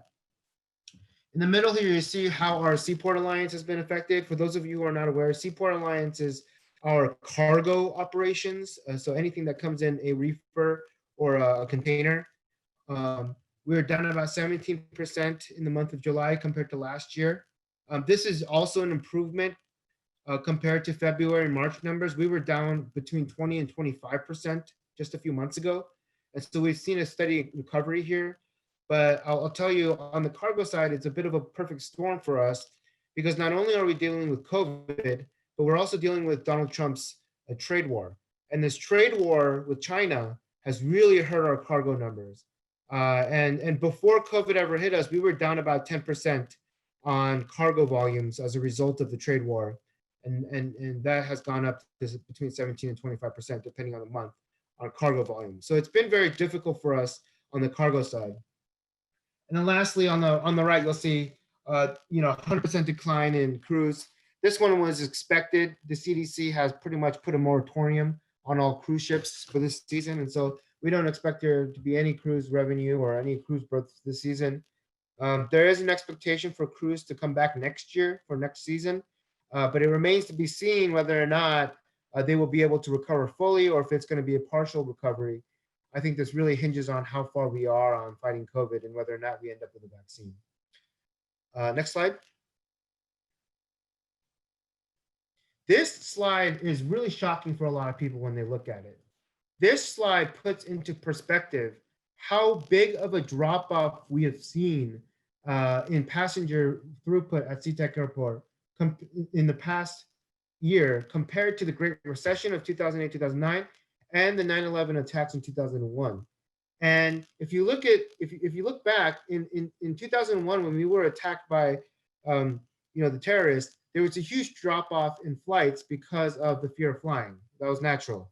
And in 2008, 2009, because of the Great Recession, we saw a huge drop-off in flights because business travel pretty much died and people didn't have this discretionary income for leisurely travel. Well, those drops barely register on this chart right now, as you can see. And that's because the drop in passenger throughput at SeaTac during this COVID-19 pandemic is so dramatic and so big compared to the drop that we saw back in 2001 and 2009. You can barely notice. In fact, it almost looks like between 2009 and 2013, there was a net increase. But you can see from 9 and 10, there was a decrease. But it doesn't look as big because of how big the decrease has been this year. So this is really, when we say we are dealing with unprecedented territory, we're truly dealing with historic proportions of precedence here. We have never dealt with, as a region, such a large economic shock in our history. Next slide. So what have we done here to provide relief to our tenants? What have we done to really help our businesses and whatnot? There are 4 main ways that we've supported the region's response to COVID. The first was immediate financial relief. The Port Commission, my colleagues and I, have voted several months ago to defer many of the fees that we collect. We deferred rent for over 6 months. We put a moratorium on evictions. And we actually adjusted and renegotiated many leases and eliminated a lot of the minimum guarantees that we have in those leases for our dining and retail tenants who were hit hardest during the downturn. What we did is actually we extended our ADR tenant leases by 3 years. So we added 3 years to the tail end of their lease so that they can have the opportunity to recover the losses. But also what this did is this provided an opportunity for our tenants to go to their retail bankers and say, hey, look, I just got a 3-year extension on my lease with the port. Loan me some money so I have some working capital to survive during these COVID times. And a lot of our tenants have been able to go to their banks and really get some additional working capital so that they can keep their head above water.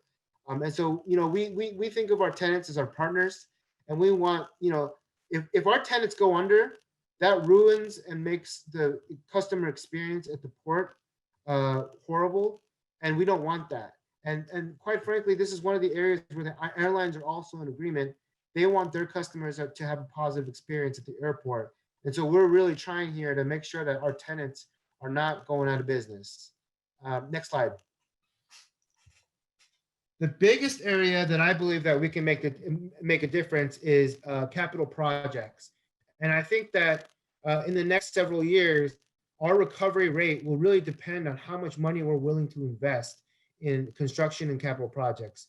As you all know, the port is the largest public sector builder in the region. Our construction projects provide a major boost to the local economy. And we know and we recognize how critical these investments are to people right now. The port had to reduce spending by 20% as a result of COVID, but we prioritized maintaining our construction spending because of how powerfully it impacts the regional economy. So the port construction jobs support about 1,300 full-time and part-time workers on average a month. The commission voted and agreed that we should move forward with 20 projects that are already underway, and that amounts to about $1.5 billion worth of spending in the local economy on these projects. The projects will significantly improve your experience as travelers and the efficiency of our operations, but it also provide a tremendous economic stimulus in the form of jobs and opportunities. Let me just point out and make a really finer point here. One of the silver linings of COVID is that the reduced traffic at SeaTac Airport has really allowed us to accelerate and actually pull forward some projects that were a big challenge for us. For instance, if you look on the right of the slide, baggage optimization modernization is one project that we really struggled with, because you can imagine as an airport, the airport runs 24/7. So there's no point in which we can really shut down our baggage system and work on it for longer than 2 or 3 hours a day during the off-peak hours, because our airport is so busy. Well, during COVID, when there's less people traveling, we now have an opportunity to take an entire baggage claim area offline and work on it and modernize it. And so this has actually opened up a window of opportunity for us as a port to accelerate projects, because of the low volume of passengers that are in the airport. We can now prioritize certain areas. So this is the one silver lining that we've seen, is that this has not only accelerated our timetable for some of these major projects, but it's actually also reduced a lot of costs for us because we can do it in a short time frame. I mean, just to give you an idea, before COVID-19, when we were working on baggage handling, we had to hire 50 people to be on standby to move bags from the planes to the conveyor belts, just in case the system had to go offline and we had a problem. Right now, we don't need to worry about it, because we can turn entire systems offline and keep the other half online and work on the projects. And so this is really great in that sense for efficiency. Next slide. I really want to talk about how we're helping community and investing in the community. We have a lot of initiatives, and you saw our video earlier today on the Opportunity Initiative. This was an initiative that hired several hundred youth between the age of 16 and 24 over the summer. We've allocated millions of dollars to promoting tourism in our region. We think it's important for the airport, but also a lot of our neighboring cities that we promote tourism. You can see here one of the billboards we have at the airport that promotes the Southside Seattle. We have a new community benefit programs to ensure that all communities are prepared to thrive in the recovery. We recently allocated an additional $3 million to this benefit program. And then we have new funding projects that intends to strengthen port-related industries, create jobs, spur spending in the regional economy. We've increased our budget on these things by 40% because of the role that we think we play in the recovery. Some of our local partners, Seattle Goodwill and Seattle Parks Foundation. I think one of the mayors today mentioned the work we've been doing with local parks. And so we've kicked off a multifaceted statewide marketing program for the next 15 months that is really going to impact the state and the region, and hopefully help you all in your jurisdictions with recovery. Next slide. And so I really wanted to make sure that we talked about the South King County Fund. And many of the mayors here are aware of the South King County Fund. This is a $10 million fund allocated specifically for the South King County cities and for areas and neighborhoods that were disproportionately impacted by the airport. Originally, the South King County Fund was meant for environmental mitigation and protection, but we recently voted to expand the purpose of the South King County Fund so that we can respond to communities that were disproportionately impacted by COVID. And so the grants in this cycle are going to be economic recovery grants that will focus on supporting essential economic and workforce related efforts. And I really highly encourage airport communities like Burien, Des Moines, Federal Way, Normandy Park, SeaTac, Tukwila to apply for these grants. There is $1 million in funding available for the economic recovery grant. You can apply for up to $100,000. Proposals are due pretty soon, so please reach out to port staff for that. We're working with Highline College, Small Business Development Center, small minority women businesses, and so this is a fund specifically dedicated to the Southside communities, and so I highly encourage you to take advantage of that. And then we'll just go on the last two slides here. Next slide, please. I just want to touch upon real quickly the Fly Healthy at SCA program. As you all know, the first case of COVID came through SeaTac back in January. And, we're really trying hard to make sure that flying is safe. That's our #1 priority. So we've done a lot of things, requiring masks, adding 200 protective barriers. We've put in protocol and policies for our dining ADR tenants. We've started sanitizing the airport far more frequently, added hand sanitizers. We're actually putting in no-touch technology. We're working with our airline partners to make sure that you can check in without touching any kiosks, without actually having to hand things off to people and stuff like that, to make sure we mitigate touch points. And so we're really working hard to make sure that it's safe for you all. So please make sure that you keep track of some of the policy changes coming out of SeaTac if you plan to travel. And then my final slide here, next slide, is really about equity and inclusion. And this is something that I personally have put it upon myself to take on as the only person of color on the commission. I think that all of our cities and all of our neighborhoods have all been impacted by the tragic killings of many of people in the Black community, the Black Lives Matter movement. I think the whole country has just been awakened to what's happening and the social inequities. And I think that the Port of Seattle has an outsized role, or should at least have an outsized role, in looking at inequity. And I'm not just talking about the Black community, which is important and the focus of today's of the times, but just equity in general. And I know that those of you who are in the South Side and are in the airport communities talk about equity through the lens of disproportionate impact of the airport. One of the things that I'm working on right now is introducing a motion in October that will basically do an audit of the entire port policy and look at how are we as an institution potentially, or whether it's intentional or not, promoting systemic inequity, institutionalized racism, oppression, right? And I really want to look introspectively at our organization and make sure that we're not contributing to the problem, that we have policies in place that fight the problem. And so I really encourage you all to stay tuned for that motion. I've been working and talking to a lot of stakeholders and ERG groups for the past 6 months to get this motion right. And I welcome some of your input. And so with that, I'm going to go ahead and conclude. Next slide. I believe that's the last slide. Yep, that's it. So that was quick because I only had 10 minutes. I hope that was informative. I'm open to questions during the Q&A session, but thank you again for the time. Perfect. Thank you so much, Commissioner Cho. Really, greatly appreciate it. And now we have time for the panel discussion.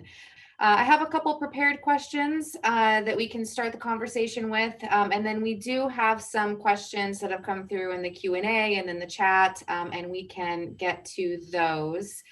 So I think we can be pretty informal here, and I'll start the question off, and whoever would like to just start the conversation can go ahead and unmute yourself and start the conversation, and we'll continue to have the discussion as long as time will allow. So again, the first question that we want to tackle together is that, as Commissioner Cho indicated, we are experiencing health, but also social justice and economic challenges.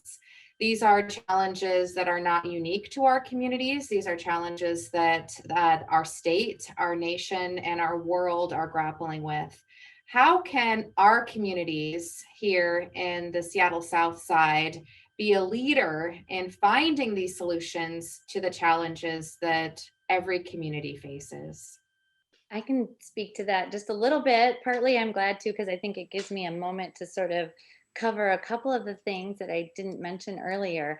And that one of the things we're excited about in Normandy Park is just some improvements in the way that we're able to communicate with not only our city, but I think most of our recent studies show that we have about 31,000 potential local customers and people that are in and out of our city and retail that maybe don't live right here in Normandy Park. But we will be launching a new channel 21 in HD that's going to be starting soon. And that gives us an opportunity to sort of reach people in a new way and communicate in sort of a higher quality way with our residents. And we're excited about that. And then with some of the money from our grants from the port, we were able to really upgrade and redo our website. And so we're looking forward to just being able to have these improved avenues to communicate with our residents. And along the lines of the COVID thing, I was just reading recently that I think it's only about 6% of the deaths from COVID are strictly due to the coronavirus. About 94% of people who are dying are doing so, I think, in large part because of other comorbidities. So I know one of the big things that Normandy Park is trying to do to just help our residents is just make sure people realize the importance of staying healthy and getting to a healthy place, even if COVID's, not something you're dealing with.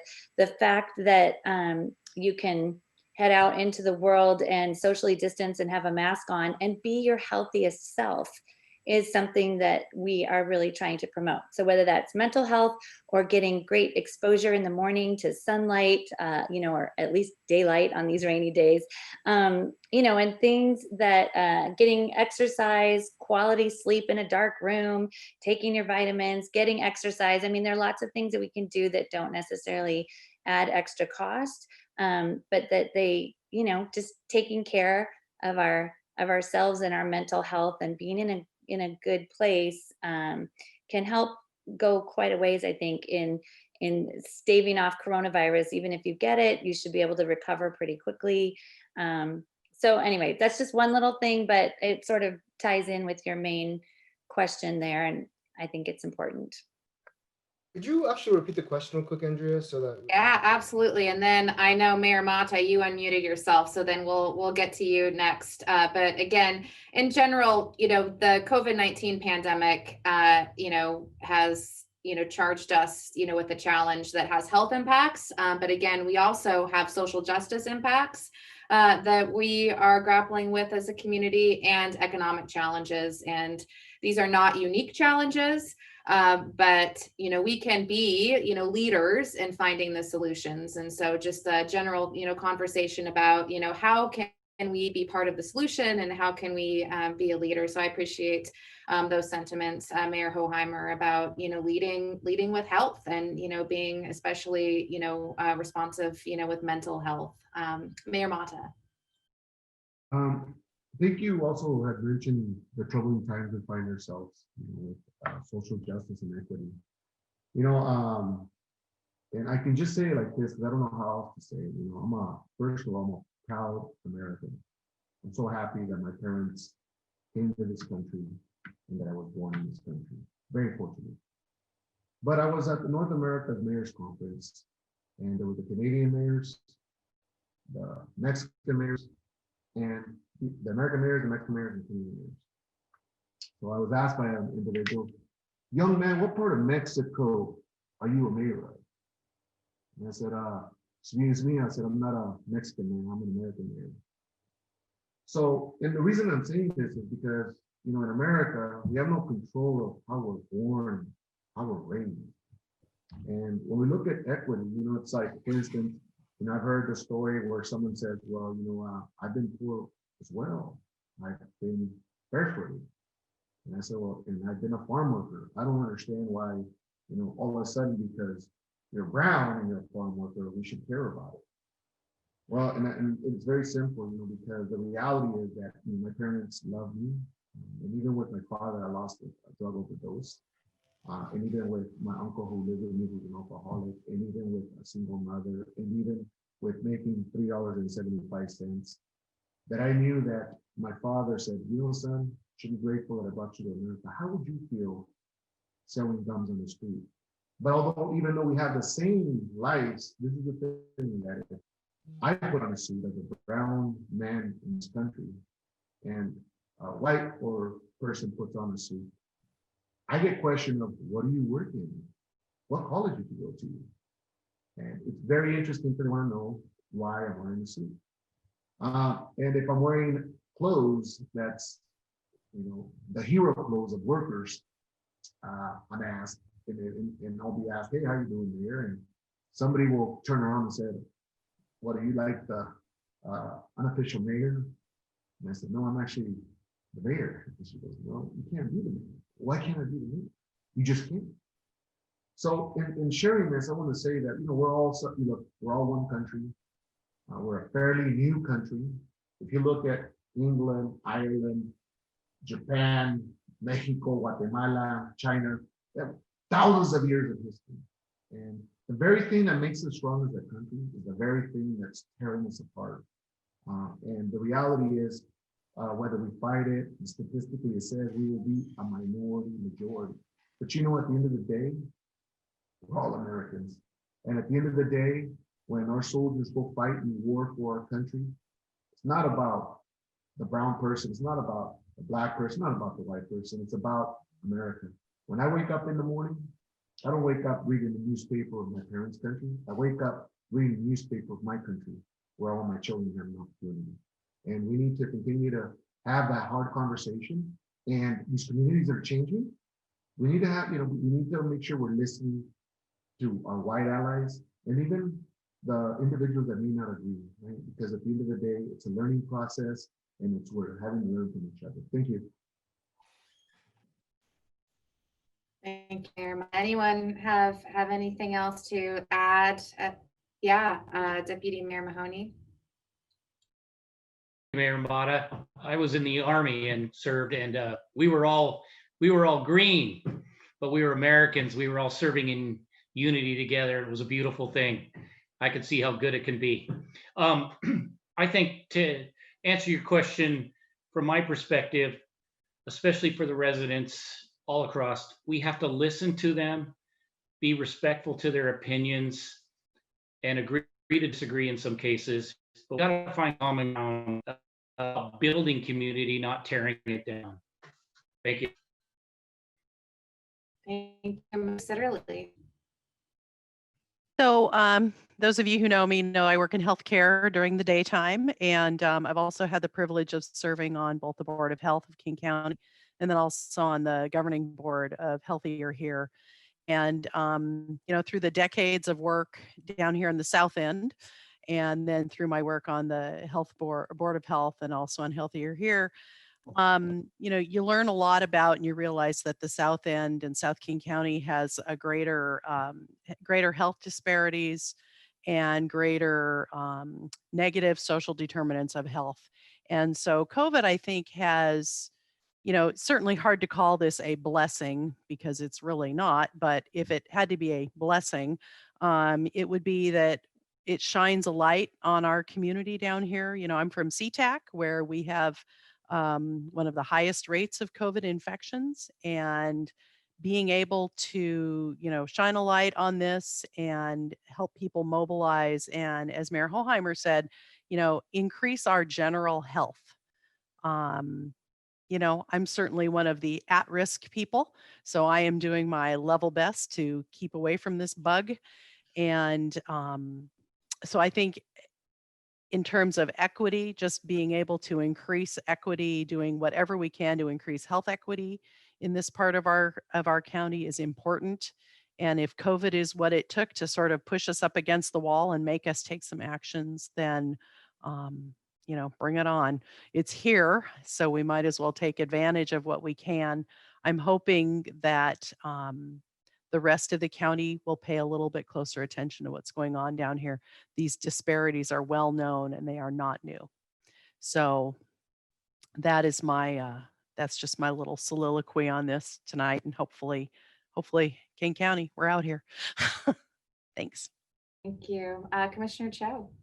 Yeah, I would just add that and remind my colleagues and everyone else who's watching that justice doesn't happen overnight, and that the fight for equity is not a single moment in time, but a perpetual fight, a fight that we need to continue to fight for. So I would just say that our jobs as leaders is to continue the momentum, to keep it going, not just to talk about it when it's the hot topic issue or when it's on CNN and everyone's talking about BLM, but to talk about it when no one else is talking about it. I mean, that's what you really need to do. And I would just say, part of what we do as leaders is to make sure that we're talking about issues that others might not be. So I would just encourage those of us who are on this panel, but also in the audience, make sure that this conversation is happening beyond just today, just this moment, beyond the shooting of George Floyd, but that this fight for justice continues over a long period of time, because that's really the only way it's going to happen. The reality is that we're not going to see it happen overnight. Appreciate that, Commissioner Cho. Mayor Ekberg. I'd like to add that as we have been struggling with the coronavirus, and you mentioned health, food insecurity was an issue prior to coronavirus, and now it's even more and more prevalent. And I want to thank our Tukwila Food Bank, which provides much service to our region, to our cities around us, not just Tukwila. And to shout out to the National Guard. I served in the Air Force. Our National Guard is helping man that booth so that people can have food when they need it. And for that, we have to be recognizing of that factor.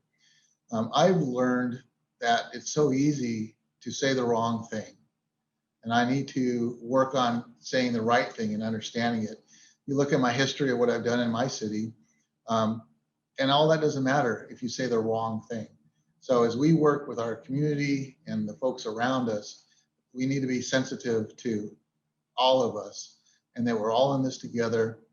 Diversity, food insecurity, employment security, all that needs to be the top prevalence in our mind. Appreciate that, Mayor Ekberg. Yes, absolutely. I have one more prepared question, and then we have a lot of questions in the chat and in the Q&A, so I want to make sure that we answer the questions from the constituents. So this final question, just from me, that again, we're receiving lots of information, data, statistics related to COVID, related to the number of cases. Mayor Hoheimer, you touched on this a little bit. Just in, talking about morbidity and comorbidities, things like that. Do you think that we are receiving, fair, accurate, and timely, data as it relates to, COVID-19? And are we tracking, the right statistics? Are we tracking the right data? Are there things that we should be, measuring? Commissioner Cho, your talk about, that resolution about doing the audit, right? You can't, manage what you aren't measuring. Are we measuring the right things? I'll step up for that one, Andrea. Just today, I went out to the King County Public Health and looked at the statistics for the city of Tukwila, and we're prevalent. The South End's prevalent with coronavirus indicators. And I do think that measurements are being done and the measures are being displayed adequately. What I fail to see, though, is, for instance, I'm going to make this number up. Let's say there's 500 instances of COVID in the Seattle region, and there's 6 deaths. And what we don't know is, of those 500, how many of those transition into a care facility and then may end up passing away. That's a statistic I'd like to have some understanding to. Perfect. Deputy Mayor Mahoney, I saw you raise your hand. Yes, thank you, Andrea. Another one that I thought would be interesting if we had the statistics is when COVID came on, it was the shutdown of businesses and so forth. Restaurants were able to stay open, but most of the others weren't. I would have loved to see statistics like salons or retail or offices. I would have liked to see the impacts. I think that information might have made it easier for us to tailor make some of the programs to help and assist particular business groups. We didn't really have anything like that. Of course, we're reinventing what to do in a pandemic, understand, but I would have liked to seen some of the data regarding that, because I think as governmental agencies, municipalities, et cetera, had we had that in hand, we might have been able to target a little sooner aid and assistance in a smart and productive way. Yeah, thank you, Andrea. So I'm concerned with the second wave that's coming, right? We don't know how bad it's going to be. We have the flu season coming up. And I would like to see projections, right? Like future projections. I mean, right now, let's just say how it is. We got some PPP money. Most of that money will be gone by December. We're not seeing Congress moving. All we're hearing is states, cities, counties, budget prices. We're going in the red, and so it's like there's that fear, right? And even restaurants and businesses looking at, okay, well, what does it look like? So if we're at the same level we were at when the pandemic started, how did it affect? We have a little bit of we have an ability to go back several months to look what was the impacts and comparing the numbers on, really what was the COVID impacts that happened. And if this time around it doubles, what happens? Or if it's meant, kind of some more modeling for the future. But I'm really concerned of where the economy is going. And there's mixed, reactions of where it's going. But I don't know if things will change after PPP money is spent. Thank you. I have kind of just an unusual one. I was almost hoping that I was hoping Mayor Matt Pena was here from Des Moines, because I think he knows about this too. But I think most of our cities are connected, if I'm not mistaken, to the Southwest Suburban Sewer District. And that sewer district is in kind of in a testing study along with Arizona State University, where we agreed to be a part of this study. And so they're taking samples of our sewer, and those samples are, my understanding, which is very limited, is that they are predictive of the amount of COVID that's in the particular community from where the samples were taken. And so I know it's very alternative and out there, but I think, as Jimmy Mata said, Mayor Mata, that, there may be second waves, there may be future pandemics. I think we need to be doing everything we can do to prepare ourselves for being able to predict these things in the future, to measure more accurately. And so I don't know, I know it's really alternative and strange, but if anybody can get in touch with the suburban sewer district and just find out what that, I would like to know who the person is that we could contact at Arizona State University that could hook us up with the actual numbers. I know for sure they're taking samples. I just don't know where those numbers are ending up. Perfect. All right. Well, great. Thank you so much. So the first it's mostly a comment from Faisal Mohammed with the SeaTac Business Center. He just wanted to give a shout out to the permitting department in the city of SeaTac, and also to Alexander and Tanya in the economic development department.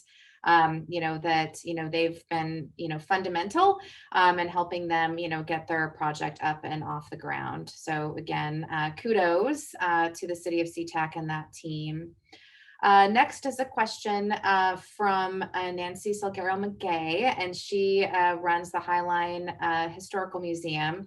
Of course, the museum attracts visitors and tourists, and they've been collecting and preserving the local history of our community for the last 25 years. They're working to bring artistic and cultural experiences to connect us and our community members with each other. How can we work together to create a cultural, historical, and economic tourism plan that serves all of our communities? Well, first I want to thank the Heritage Museum, Nancy Saguda McKay. We're very fortunate, and I want to thank the rest of the cities that have pitched in to make sure that this Heritage Museum has been continues to function in the city of Burien. But one of the things that some of my ideas that I have is, and especially now with the situation we have with COVID. I mean, this place that is a gem for the South End. We need to continue to promote and figuring out how we can work together. I know that in Burien right now on 153rd Street, we're looking at art and culture type of street, and making sure that we could grow that. But that's really in the future, right? So more than anything, I think that one of the things that we would, because I was asked this question, I was just at the Puget Sound Economic Summit, and I was asked, what are the attraction that Burien has that other people wouldn't know? And to be quite honest, I thought about the Heritage Museum. I thought about the beach. But if you were to ask me that, I could mention some of the places that I go, right? But it would be good to figure out what other cities have that are historical. We got the memorial right there between SeaTac and Burien. But I think more collaboration, maybe coordination with our cities to figure out, okay, what is it? Can we create, a one pager or on the internet or on, Facebook to talk about what is it that our cities have, these hidden gems that we haven't seen and discovered in each of our cities. Anyone else? Collaborative ideas to attract tourists. This is Alan. One of the things that comes to my mind is maybe certain cities have historical societies where people are focused on gathering historical information. City of Tukwila has one called Tukwila Historical Society. Also, I realize that it's up to us, the residents of the neighborhoods, to promote themselves with the history. I recently went out to the Veterans Administration's website and did a search on my city for veterans memorial markers, and we weren't listed. And we have two that I'm very much aware of. So I took the pictures, put the narrative together, and sent it in. So some of the history in our city belongs to us, and we need to share that with others. So that's another mechanism. I love it. Yes, being proactive. Mayor Hoheimer. I will just add that we have another thing we instituted this year was we made Airbnbs legal for Normandy Park. They were already happening, but it wasn't anything that was on our books. And I think one of the things that we are looking forward to is when travel is back up and running, just having an even tighter connection to the Port of Seattle and the cruise industry, and really connecting with people who are coming here for, it's usually Alaska cruises. I just sort of feel like there's a real niche audience there of people that are probably the type to, be into the history of areas and kind of that, I don't know, I mean, not the same as like a Bahama cruise. It's a kind of a different crowd, it seems like. And so I do feel like things like the Heritage Museum would be of interest. And the more that we can help people really connect with an entire experience. It seems like our Airbnbs are usually run by seniors who really want the extra income to afford to stay in their own home. And they are, well-traveled, interesting, fascinating people. And so folks coming here for their cruise enjoy staying with them the night before and then staying with them before they head back out of town. And if we could put together little packages of experiences where they can visit restaurants in Burien or the, Des Moines Marina, and include that in something that sort of feels really full-bodied. It's just one little tiny example, but I think that's something that we could do to sort of work together with all of our cities. Thanks. Yeah, and I would just point out that I think the cities that are represented here today are probably the most diverse cities in all King County. And so I think it's obviously appropriate for us to talk about having a museum of this kind. The Port of Seattle has increasingly allocated more and more funding towards the promotion of tourism. And as I mentioned, those economic grants. And I would love to see the cities come together and apply for a huge block grant to the city that could potentially help with this project. And so that's something that I would love to work with you all on and the community members on, and hopefully we can be part of that. Great, perfect. Thank you so much. This next question comes from one of our Facebook viewers. And she's asking what's being done to help the homeless. And she's specifically asking about Burien Mayor Mata. So we might have you, start off the conversation here. So again, winter is coming, right? We have our first, storm now. I know, our lights have been blinking here a couple times, throughout the day. And COVID-19, there's unique challenges, right? That, a lot of the warming shelters that we would normally, create for the homeless, they're very hard to do with, proximity and social distancing, et cetera. Let's talk a little bit about, what we're planning, for housing people with, warming centers. And then the follow-up question is what's being done to help give out masks. And I can answer a little bit of that as well, because I know we've been, partnering with the county, and the county's been doing a lot of work to distribute masks, as well as a lot of our local nonprofits. But Mayor Mata, I guess we'll start with you. Yeah, well, thank you for the question. And the masks, we have them at the farmers market as well with the city, so they're able to. People shouldn't be not having masks in these days. If there's an area in the city that I represent, then let me know so we can make sure that people in that area are getting masks. On top, what are we doing with the homeless? Well, the reality is, it's a good question. What happened with the second wave, right? We're running a $3.2 million deficit, 12.3%, problem that it's confronting us. We're very grateful that we're able to work with regional programs and making sure that the homeless are taken care of. And I want to thank Joe McDermott. He came out, was able to give us $30,000 to be able to put a winter shelter in one of the churches in Burien. The other thing is that, like I talked before, we have the LEAD program, which, we look and meet people of where they're at. We can't arrest our way out of homelessness and people that are housed and that are dealing with mental health situations or drug addiction.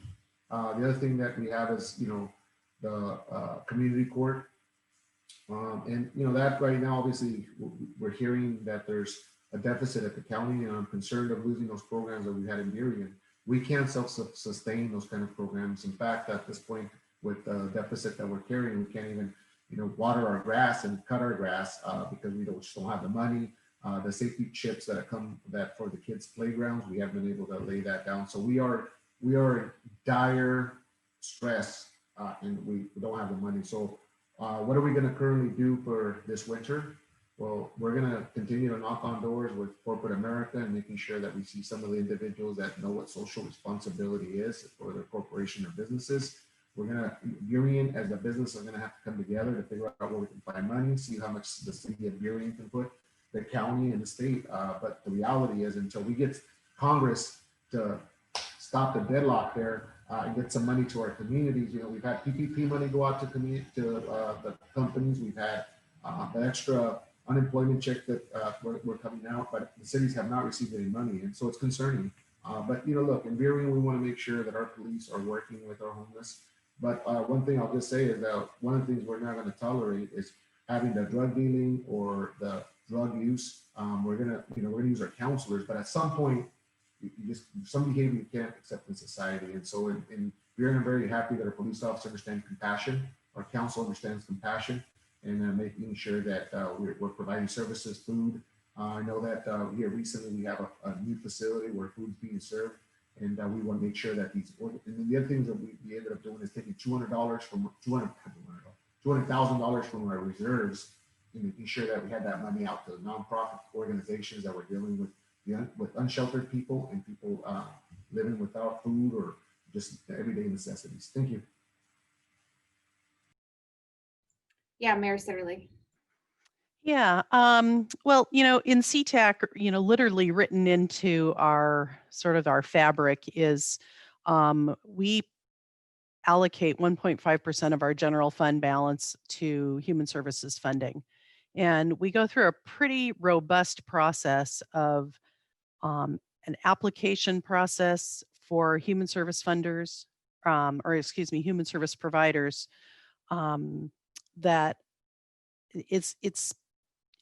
these are providers that are specifically focused on SeaTac folks, But the funding that we provide, I think, helps leverage their ability to get funding elsewhere. And it crosses, outside of our borders and throughout the region.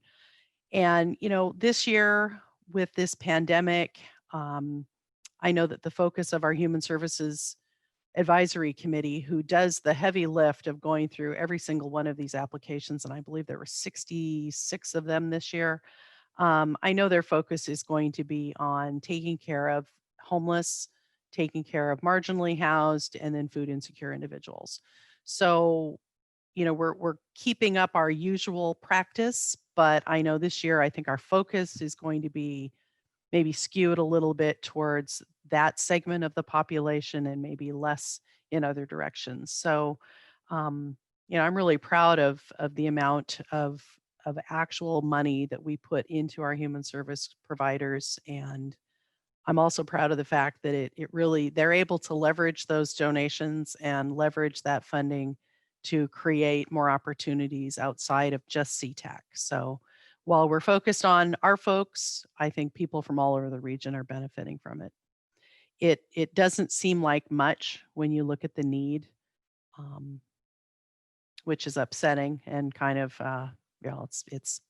it's upsetting to me, especially going into the winter time and knowing that in COVID we can't really provide warming shelters and the other things that we've generally been able to do. But I'm hoping that as we come out of this budget crisis, we will still be able to fund at our regular rates. So I know our committee is getting, I think they have 2 more meetings to go before they present to the council.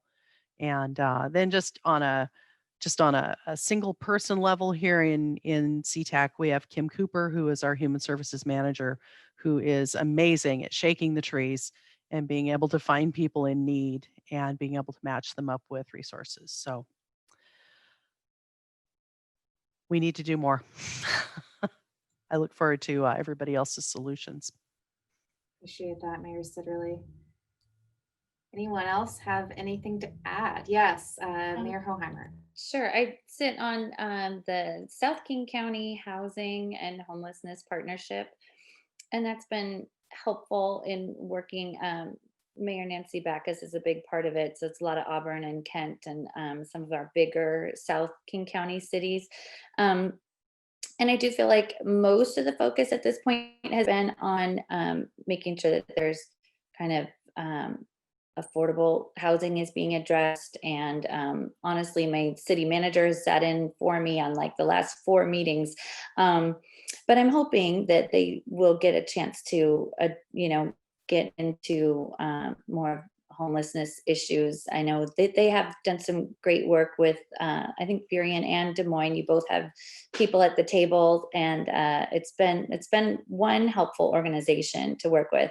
I would always be up for, working with others to think about out of the box solutions, and that's me. I like the out of the box ways of doing things, but it sure seems like a lot of what we're currently doing, especially in like the downtown Seattle area, is not working well. And I think we're a lot of smart people, and it sure seems like we could get together and look at some solutions that are not attached to one side or the other side politically, but just human solutions that will work well. So I'm up for that. Thanks. Andrea, if I can add to what we've heard, there's another piece to homelessness, and that's preventing it. And I believe most of our cities are working diligently to help with rents and sustainment of folks in living conditions that they currently exist in, so they don't become homeless. And that's another aspect that we have to think about as well. Perfect. Appreciate that. Anything else to add before we go on? Perfect. We have 2 questions that I really want to make sure that we, have time, to get to. And, I know want to respect everybody's time and, end, promptly at 8. And the first question is directed to city officials, but I'm going to take a little liberty and, start it off with answering it, first myself, and then we can go on, down the line. The question is, what keeps you up at night? And for me running the Chamber of Commerce, we would typically get, maybe 10, calls a week for technical assistance. Those technical assistance requests are, I'm worried about being displaced, my rent's going up, I'm having a hard time with this employee situation, I'm having a workforce issue. And those technical assistance requests went from 10 to 12 a week to like 15 to 20 a day, like overnight, right? And I think about my dad, who was a small business owner, and how times would hit hard. And he would wait at the mailbox, for those checks to come in, because he couldn't pay his bills until the money came in, right? And so it was that constant struggle of trying to just stay one baby step ahead, right? And now we have so many businesses that are so many steps behind, and that's what keeps me up at night, is that we have so many dedicated small business owners in South King County. We have so many minority owned and women owned small business owners in South King County. That spirit of entrepreneurship in so many ways is what lifts families out of poverty, creates more equity, creates more generational wealth building. And that's what keeps me up, is that if we lose our small business community, we're going to be in real dire straits. And so we're doing everything we can to help support our small business community.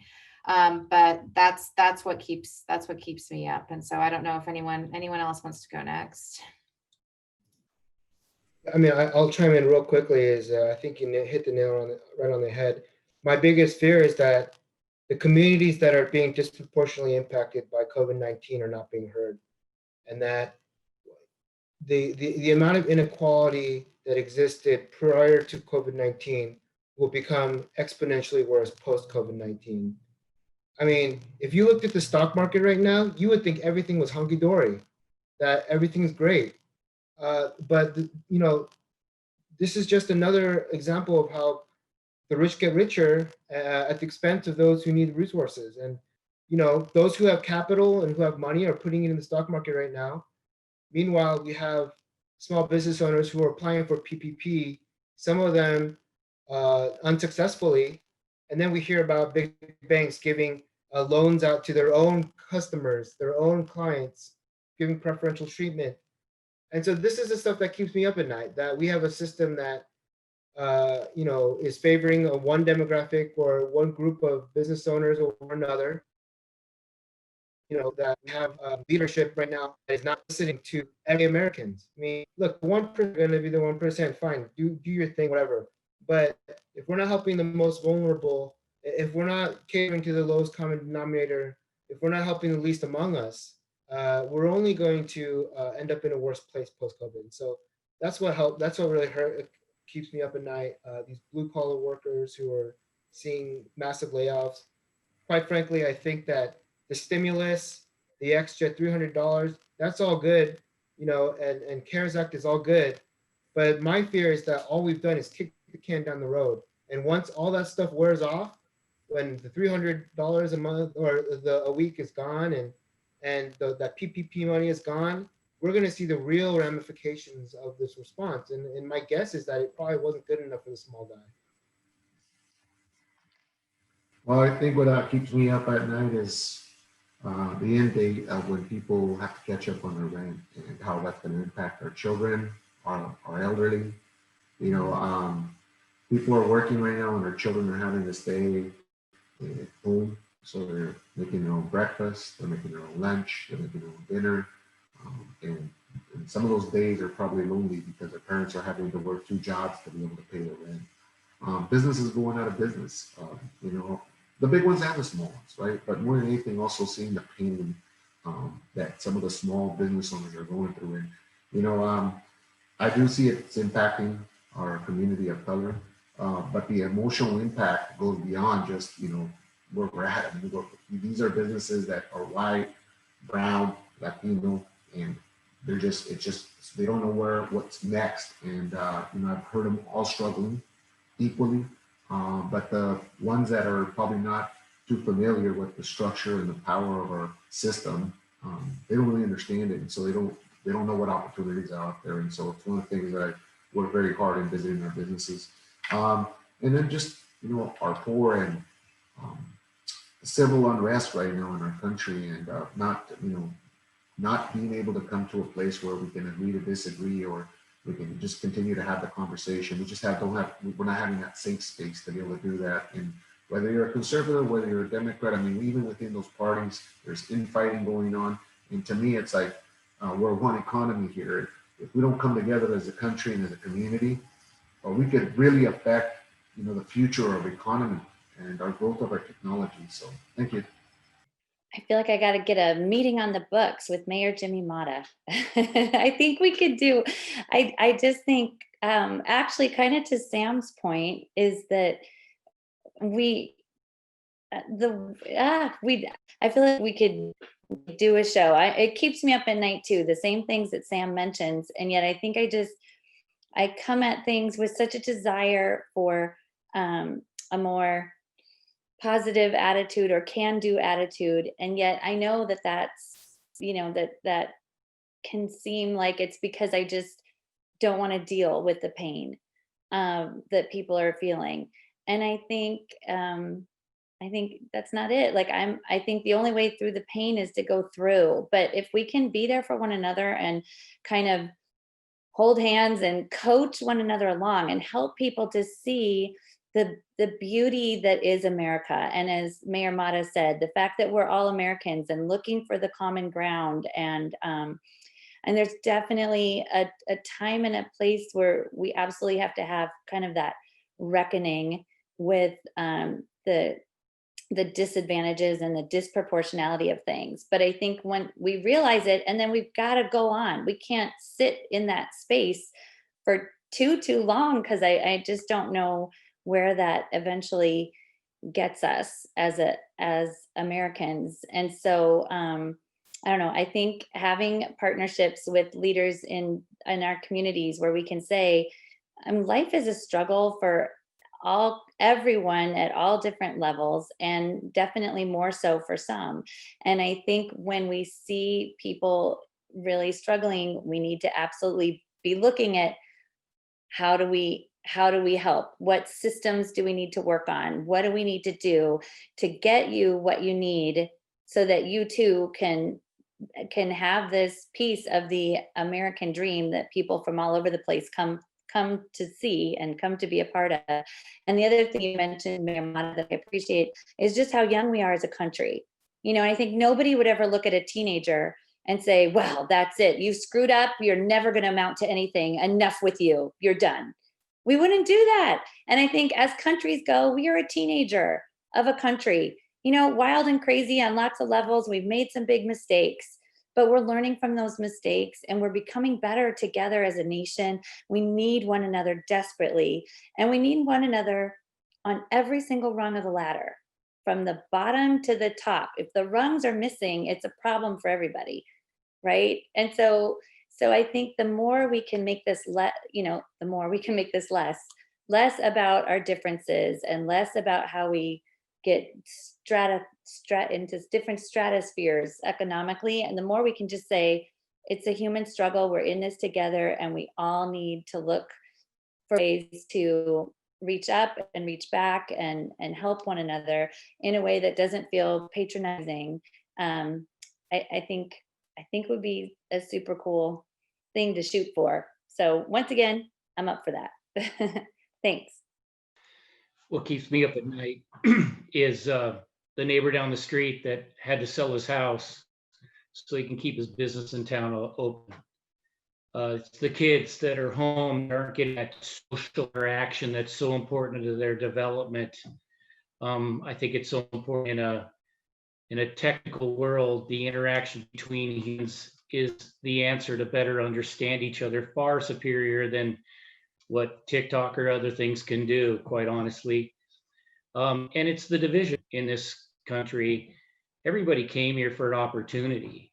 Doesn't matter whether you were here before or you're here just recently, you've come for the opportunity, and it's, can those doors be opened? I think about 9/11, an horrific modern event in our history, but the day after, I don't think I've seen the country more unified. And this is this type of thing we need to strive for. But those are the things that keep me awake. Perfect.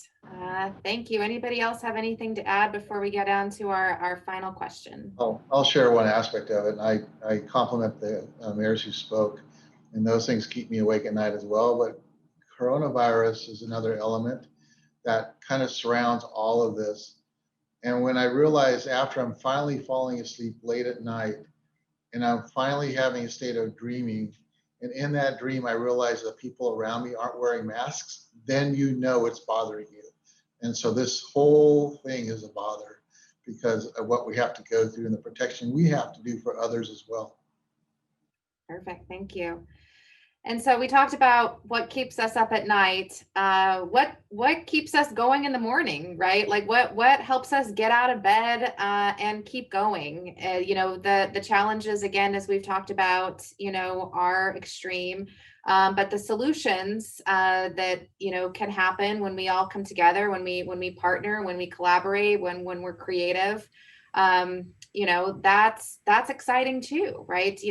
I really so appreciate everyone and your service to the community and how you continue to serve and with passion and dedication for your community. What keeps you going? Let's start off with that. I love the fact that all my problems when I go to sleep, I just put them in the hands of the supreme power, and then in the morning I'm so happy it's a different day. And there's three things in my life that I've always and it's in Spanish, but I'm gonna translate it in English. It's el amor al pueblo, is the love for community. Right? To me, I just love my community. And then the third one is educación, educate myself, right? So if there's something that I don't really understand, because there's a lot of opinions, different competing interests, like I want to really educate myself and really be open to hearing people's perspectives. And my third one that really drives me is how can I create a plan of action for change, right? So action is one of the things that I want to see and I want to do. So if I give myself and I understand the love, the compassion, and I'm informed, educated, then we need to move to action. So thank you. Mayor Sitterly had her hands up first, and then we'll go to Deputy Mayor Mahoney. So I'm fond of saying these days that I didn't think that I would be presiding over this. I figured it would be a plane crash or an earthquake or a pipeline rupture. When you think about the disasters that might hit the city of SeaTac, and we have playbooks for all of those. We go through our emergency management, we know what to do.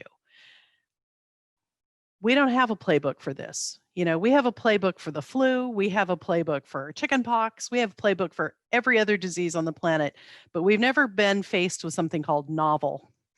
And so what gets me going in the morning is knowing that without a playbook, we still have to get through this. We still have to, as Mayor Mata said, we have to come up with solutions. And I love to solve problems.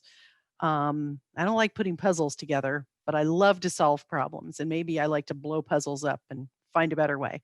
But that's what gets me going in the morning, knowing that there are 29,000 some odd folks in SeaTac that are counting on their city government to stay upright and keep good solutions coming. So that's what gets me going. It's the lack of a playbook instead of just following the rules.